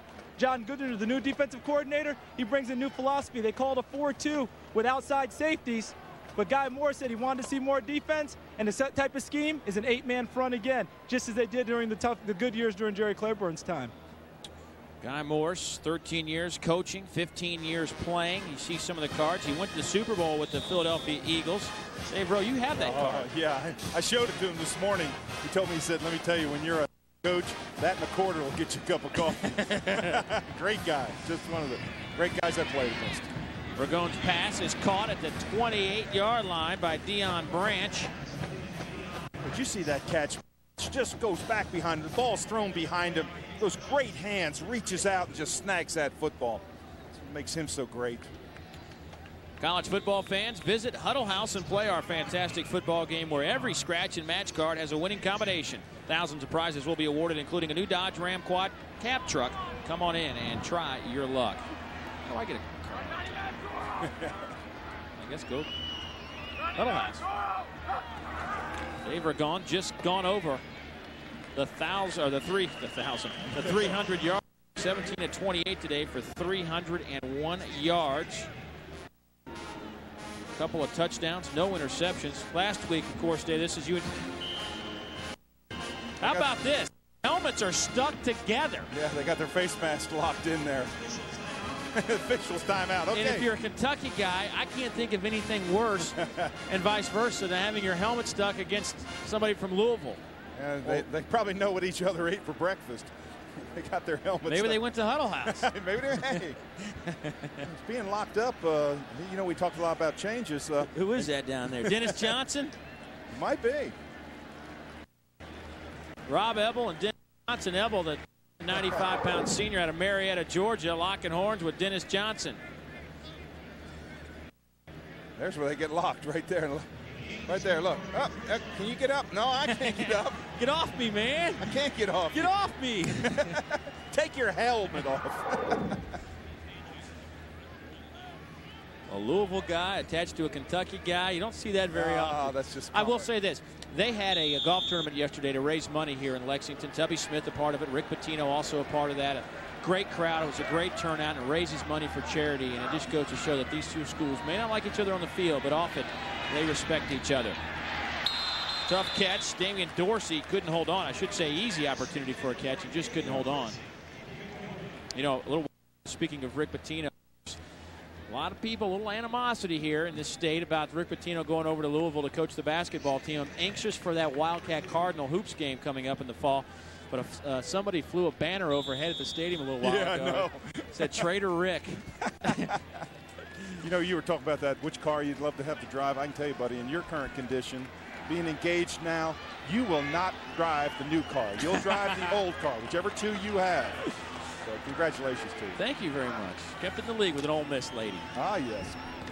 There's a catch by Zeke Parker. He's in his own league today. Zeke out across the field down 42-yard line of Kentucky. Derek Tatum finally brings him down. Boy, Parker having a huge day. He's closing in on 200 receiving yards. Just that crossing pattern again. He was a big target in there. He comes down, and it's amazing how confident a quarterback can get with a wide receiver. When you start catching the football and everything seems to be going your way, that quarterback just keeps on going back to you and back to you and back to you. And Zeke Parker has been a force today. 183 yards. Look at the per average. Well, it dropped a little. Remember, it was at 38.5. Now it's only at 30. He stinks. Get him off the field. Get him off the field. Zeke Parker really has picked up the slack because they've eliminated a couple of other wide receivers, and this is one of them. Deion Branch has been moved to the backfield a little bit, and a timeout taken by our officials. Somebody looks like they've tweaked the knee down there at the 45-yard line. I wonder if it was Riley, number 8, the middle linebacker. Riley is on the ground. Well, you can't lose middle linebackers, and they're awfully thin in that position. Riley today has 7 tackles, a senior out of San Antonio, Texas, and of course there's already a big loss as Jamal White has been suspended for this game. He was expected to be a real force on the defense for Kentucky. Let's take another look at this, Dave. Now look for number 8 right there. There he is right there. You see him come down here? When he plants right in there.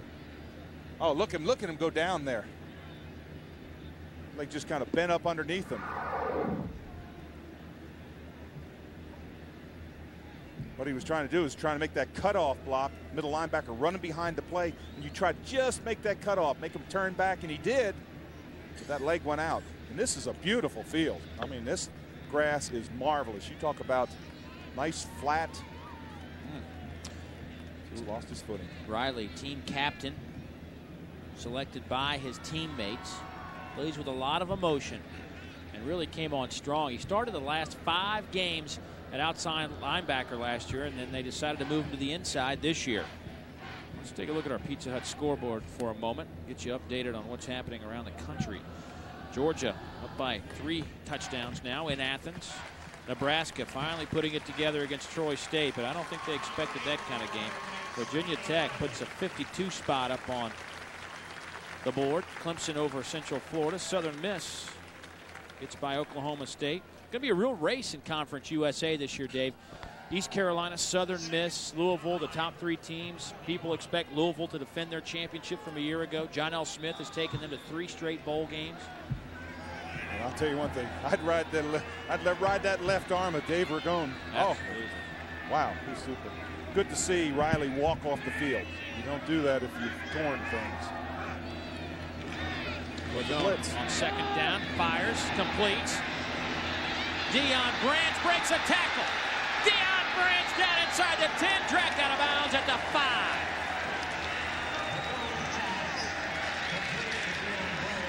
Anthony Wajda.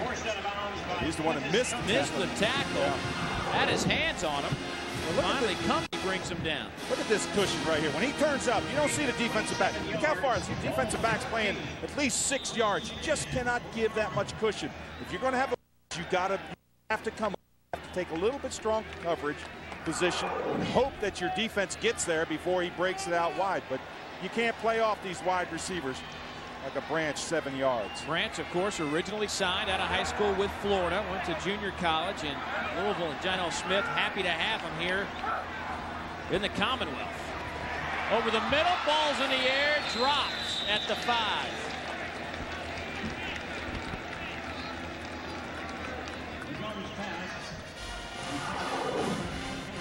Yeah, and just a rocket. Just gets that ball going. When that ball hangs up in the air like that, woo, that's when those defensive backs need to get to it. But I have not seen Ragone throw a bad ball today. I have not seen him force one. He's been right on target. Yeah, I've been very, very impressed. 5 wide receivers on a 2nd and 10 from the 14. And this drive has taken an hour. They have driven a long way. 3 on the play clock. Ragone's going to have to get it off in a hurry. He does so. Little out pattern to Branch, spins, stays in bounds at the 10. Clock keeps ticking. That'll bring up 3rd down and about 7, maybe 6. Branch is a guy that we saw move to the backfield. They weren't getting much out of Stallings, Patterson, and Miller in the tailback spot. And you got to get the ball in the hands of a player like Branch. So they moved him to the tailback spot, and now they've moved him back out to his normal wide receiver, and he's seen what he can do. He's a dangerous player. Oh, he is. Gets great separation from his defensive corner, or whatever his coverage might be, and he catches the football when it's thrown to him. This drive, Dave, started on the 22-yard line. They've driven a long way. 3rd down and touchdown, Louisville.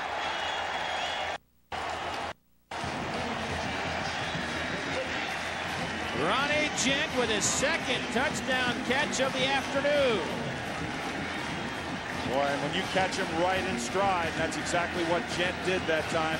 Never had to take his eyes off. Put your hands out, that ball is right there. Now, do you go for 2 in this situation? Absolutely. Yeah.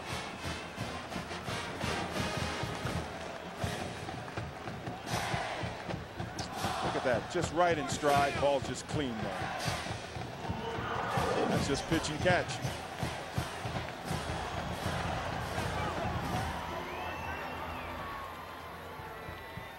Cardinals to go for 2.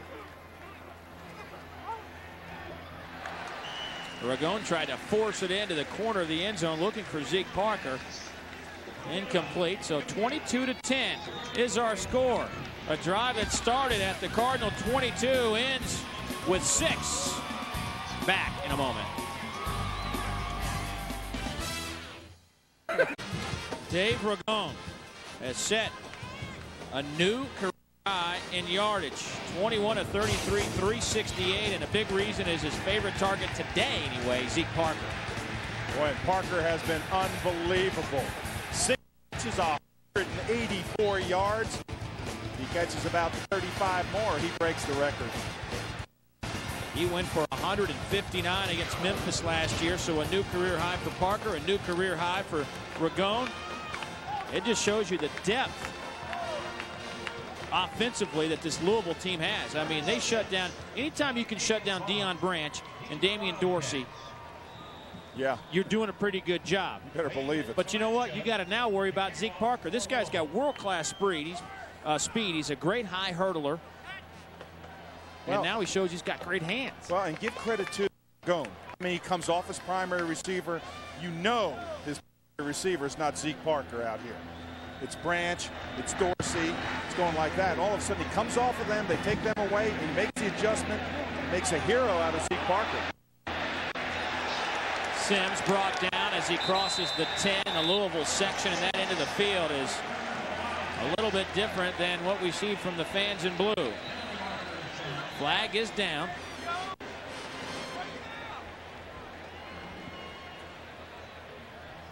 Ragone, 3 touchdown passes, had 3 last week as well.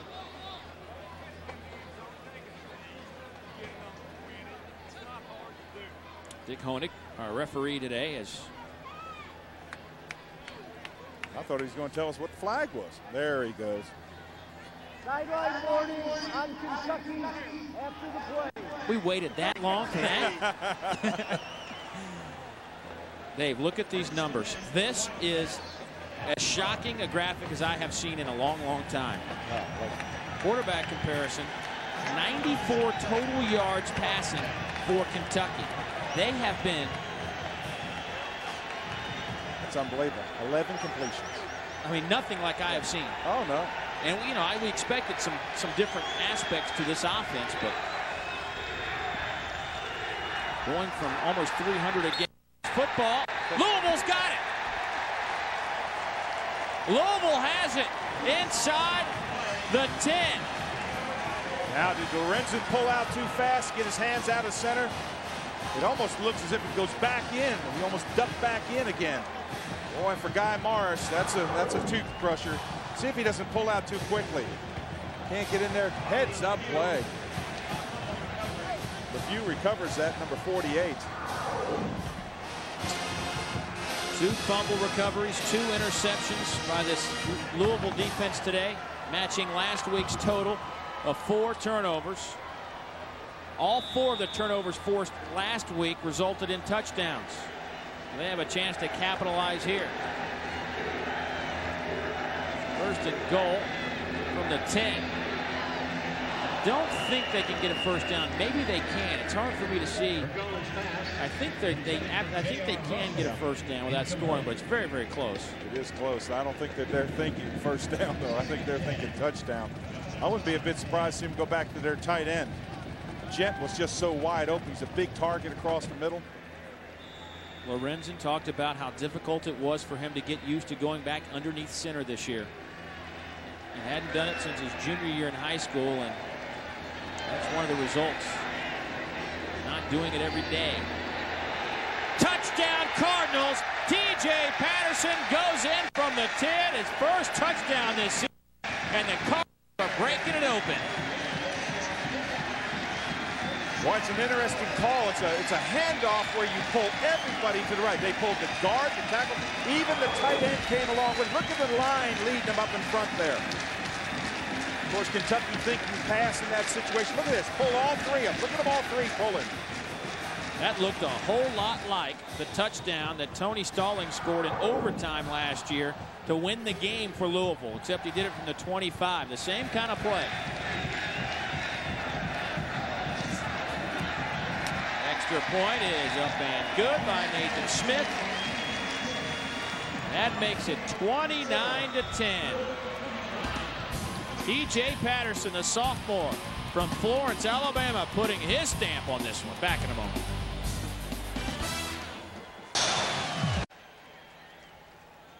Louisville leads at 29-10 over Kentucky. 9:32 to go in the fourth quarter.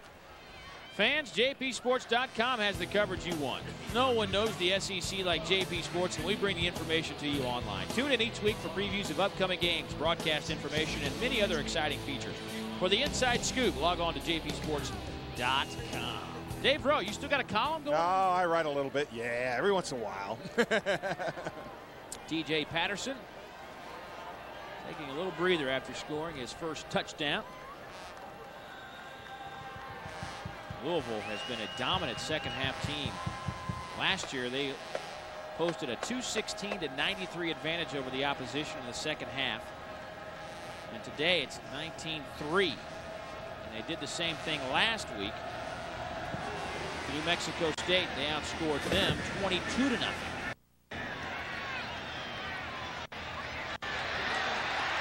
The return from Derek Abney. He has put on quite a returning kicks today. We may see him back there a lot more in the future. Well, you know, still 9:21 to go in this football game. I know they're down by a bunch. Kentucky can certainly, they want to see what their offense is going to do in this situation. They haven't been down like this. I mean, with the stats that they have, you look at Lorenzen, he's not used to this. You want to see how they're going to respond. If you're Guy Morris, you say, okay, defense, don't give up, don't quit. Offense, you got to move the football.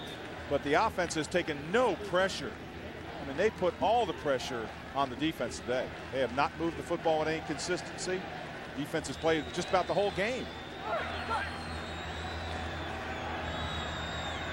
Lorenzen steps out of the pocket and is sacked. Loses about 8 yards. Thomas with his second sack, helped out by Dwayne White. Let's check in once again with Charles Davis.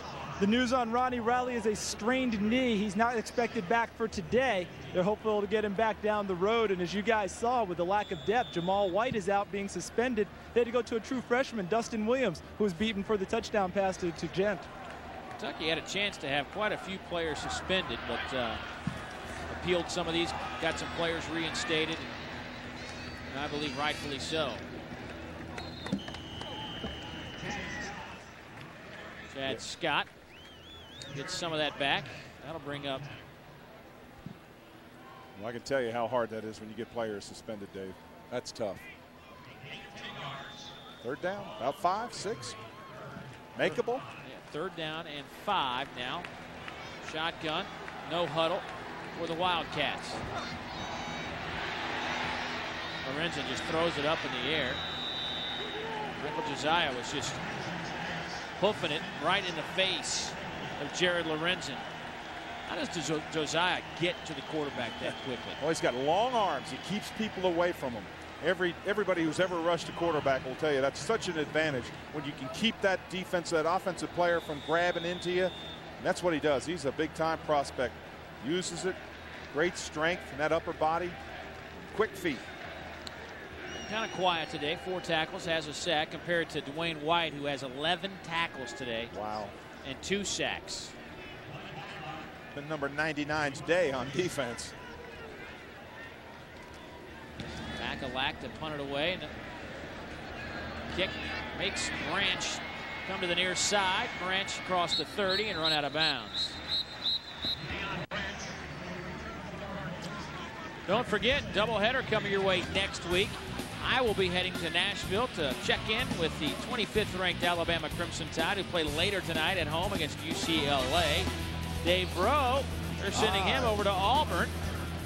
That'll be game 2 of our doubleheader, roughly 3:40 Eastern. Ole Miss and Auburn. Eli Manning. How about Jason Campbell getting to start for the Auburn Tigers, a freshman? Yeah.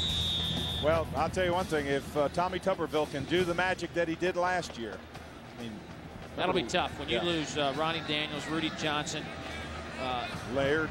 Yeah, I mean, Laird. Come on. I don't know. If he is if he can, he's a miracle worker. And I'm a professional speaker.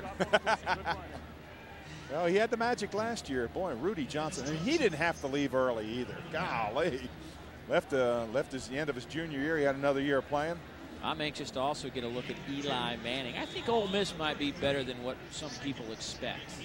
Well, he needs a contingent around him. You know, this is a team game. Joe Gunn. Joe Gunn's the leading returning rusher in the SEC. Oh, I agree with you.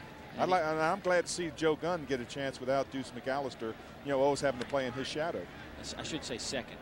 Derek Watson returns. He was pretty good. Right. He was pretty good. Oh, yeah. Oh, yeah. Oh, yeah. Handoff to T.J. Patterson. That'll be a couple yards shy of the first down. South Carolina, another interesting team to keep an eye on. Derek Watson, they didn't know if he was going to be back on this team or not, but about the second week of August, they got word that he was reinstated to the football team.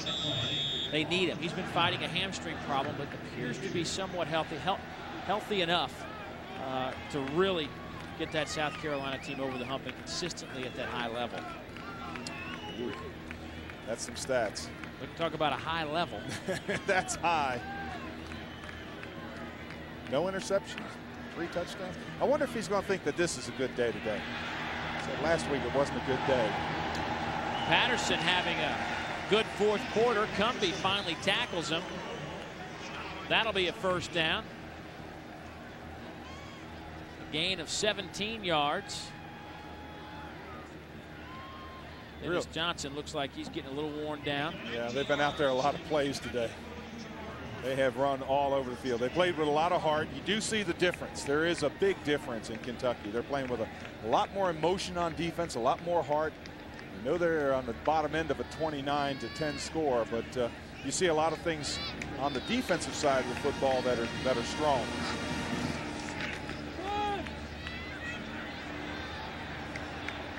Nine-yard carry. Cumbie again on the stop. Patterson again on the carry. And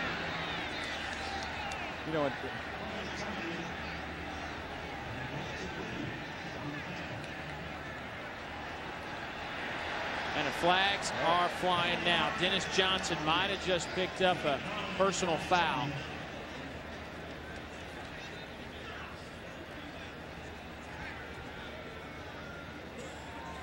After the play, personal foul on the defense. 15 yards, first down. That's losing your composure. You can't do that. That's a lot of desire. It's a lot of talent, but you just can't lose your composure. Things like that cause you to lose football games that are close.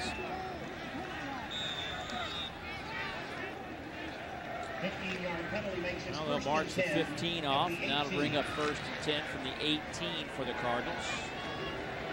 5.5 and counting. And a flag down. Kentucky might have just jumped off sides. Ellery Moore, the freshman, the true freshman, might have been the culprit. Hard count. Even Ragone still staying in the football game. Just knows what he wants to do. Use that hard count. Keep him off. Offside on the defense. 5 yards. Still first down. Let's go back to the previous play, Dave, and take a look at what precipitated all the activity. Oh, that could have been a little foul right there as well. Well, one holding in the face mask. Where in the world's the flag? Oh, that. Dennis Johnson pushing in the back.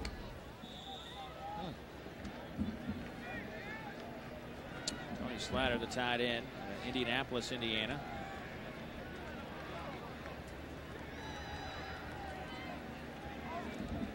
Louisville just content to let this clock run out. Let me tell you this one interesting note today that I found out. The winner of this football game is going on to lose the basketball game.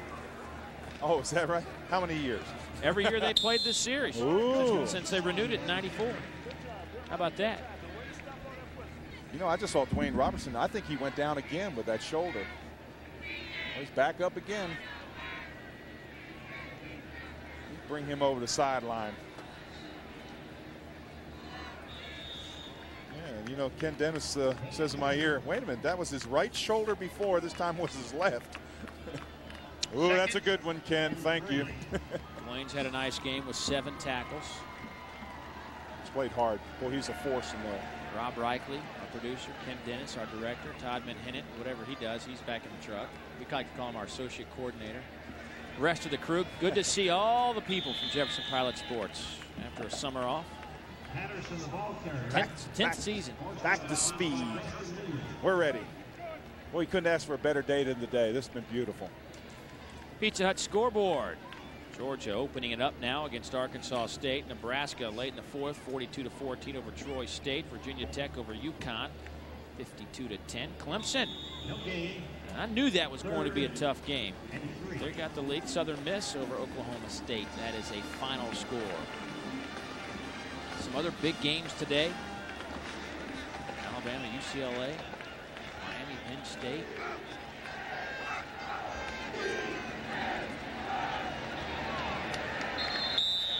That'll be a Louisville first down inside the 10, close to the 5-yard line.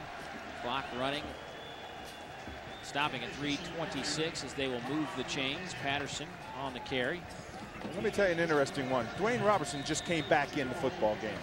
Now he's hurt his right arm. He hurt his left arm. You know, he's standing on the sideline saying, "Hey, coach, wait a minute. Yeah, that's my guys out there. I want to get back out there." You got to admire that in him. He's just a sophomore. They're talking about tremendous talent, desire. He's got it. They say he is already, as a sophomore, got all the tools to be a next level guy. A handoff. And another Cardinal touchdown. T.J. Patterson, his second touchdown of the game.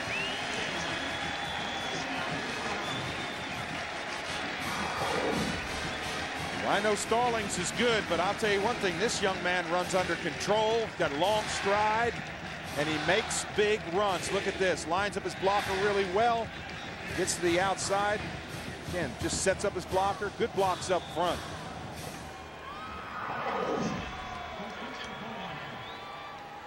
Here's Nathan Smith with the point after to make it a 26-point game, and he does so. So Louisville has won the past 2 meetings, trying to make it 3 in a row over Kentucky and win the Governor's Cup, which was created in 1994. The cost of it about $23,000. It stands about 33 inches tall, weighs about 110 pounds, and they'll put it on the bus and take it right back to Louisville. Haul it back. Well, if you're Guy Morris, you're looking for a lot of things right now. You're looking for players that don't quit. You're looking for players that've got that effort. He's got to make a lot of decisions. Obviously, needs a little bit more offense. Got to be able to pass the football with a little bit more authority. This is a very talented passing team. Dave, let's take a look at the BMW ultimate drive of the game. A drive that started on the 22-yard line of Louisville. 9 plays, capped off by a Dave Ragone to Ronnie Gent touchdown. His second touchdown catch of the afternoon. And that is what the BMW Ultimate Drive looks like. 9 plays, 78 yards, 2:51 off the clock. Dave Ragone with one of his 3 touchdown passes this afternoon. A career-high 368 yards. What a performance. If you haven't heard of Dave Ragone by now, you have to be under a rock. This guy is sensational. Abney popped at the 15, dragged back to about the 14. We talk about Dave Ragone so much, but the Louisville defense has really done their share of good work today also. Yes, they have. They've pressured the quarterback a lot. They've been in the backfield running plays. Their big men have been coming on them. Great swim move right there by Josiah around the outside for a sack. They have flat out come after him. And the results have been, they have, what, 4 turnovers did we talk about? Yeah.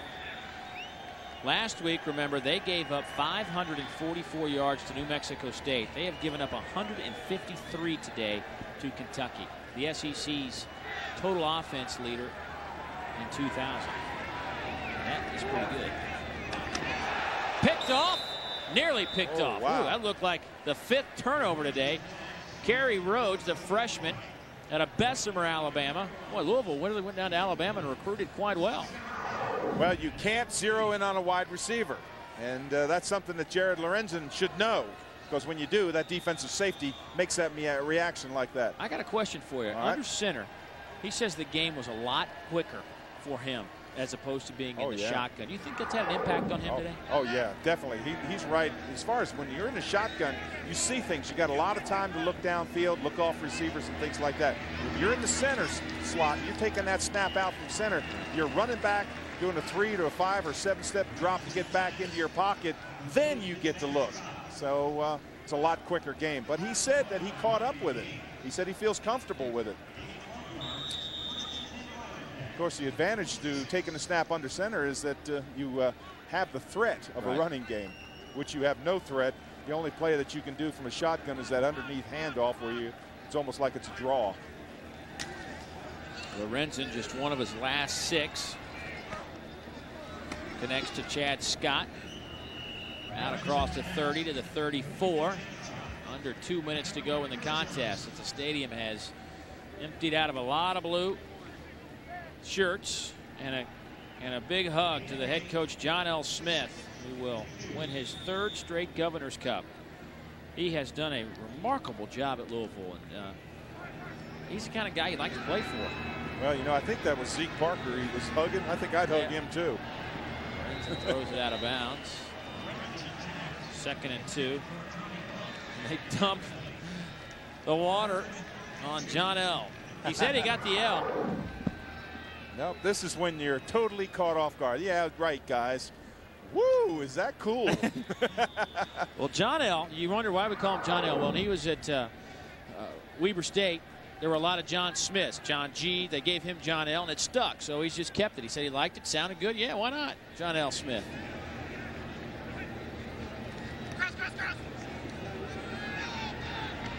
Complete across the 40. Tommy Cook, a redshirt freshman, with the catch.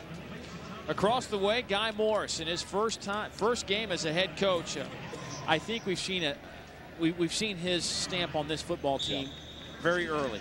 They're going to try to run the football. They may not have all the talented players in the world, but they're going to really bust their tails every single play. Dougie Allen inside Louisville territory to the 26-yard line. But they practice hard. They contact a couple times a week. Guys expect to go out and have physical practice, work hard, be intense, be in shape, and be committed. And let's be honest, it takes 3 to 5 years to turn a program around, because you're playing with players. These players were brought here for their receiving talent, you know, their offensive talent, and you've got a defense that was just destroyed last year. And now all of a sudden you're trying to play just a different tempo of the game. So you got to credit them. And let me tell you something, if these players react to his style of play, they play like him, they'll last a long time, because, partner, that was a tough football player. You can tell he has made an immediate, even though he's been here. Remember, he was assistant head coach, he was the offensive line coach, but the players, when you asked him about Coach Morris, it was like their father. Yeah. Well, I asked Jared Lorenzen, I said, what did you think when Hal Mumme was let go? He said, I thought I'd have to go somewhere else. He said, but I really like Guy Morris. I like his style. Flag down at the 1 with 50 seconds left on the clock. See what we get out of that. John L. not happy with it on that Louisville sideline. This team has been seeing a lot of yellow. Gerald Parker, the receiver. Brian Gaines on the coverage. Let's just see what happens. Hard to see from that angle. Well, that sure wasn't a very pretty pass, though, was it? Well, that would have got ducked. On the defense, 15 yards, automatic first down. If there is one negative about Louisville's play today, I would have to say it is the penalties. They have shot themselves a couple of times today, and at the time, critical situations. Oh. Well, you can't. He knows that in close football games, you can't win with 13, 14, 15 penalties, and that's what they've had today. So they have not played well from that aspect. 13 penalties against Louisville today as Lorenzen goes down. Kentucky 6 penalties for 45 yards, 106 yards against Louisville in terms of penalties today. That's a chunky yardage. Now Kentucky's looking to score right here. If you're on the other side of the football, you say, hey, don't let them in. But this would be an emotional moment if they can score. Something to build on for next week. Kentucky will take on Ball State here in Lexington next week. That pass incomplete. 3rd down and 11. Kentucky opens with Louisville, Ball State, and Indiana. Then they get right into the heart of the SEC schedule with a date with Florida on the 22nd, then Ole Miss on the 29th. The wars of the SEC begin next week. Boy, where's the breather? There's none. How about, Tennessee's next week's at Arkansas, then the 15th they're at Tennessee or at Florida. Then they're at home against LSU. Nearly picked off. 11 seconds remaining. Now I was looking at Jermaine White going across that middle. He's a big target. I like him. 6'6", 214. He's a senior. Doesn't get a lot of chance to play. But you like to see somebody like that have some good moments. That's it. Almost got to him.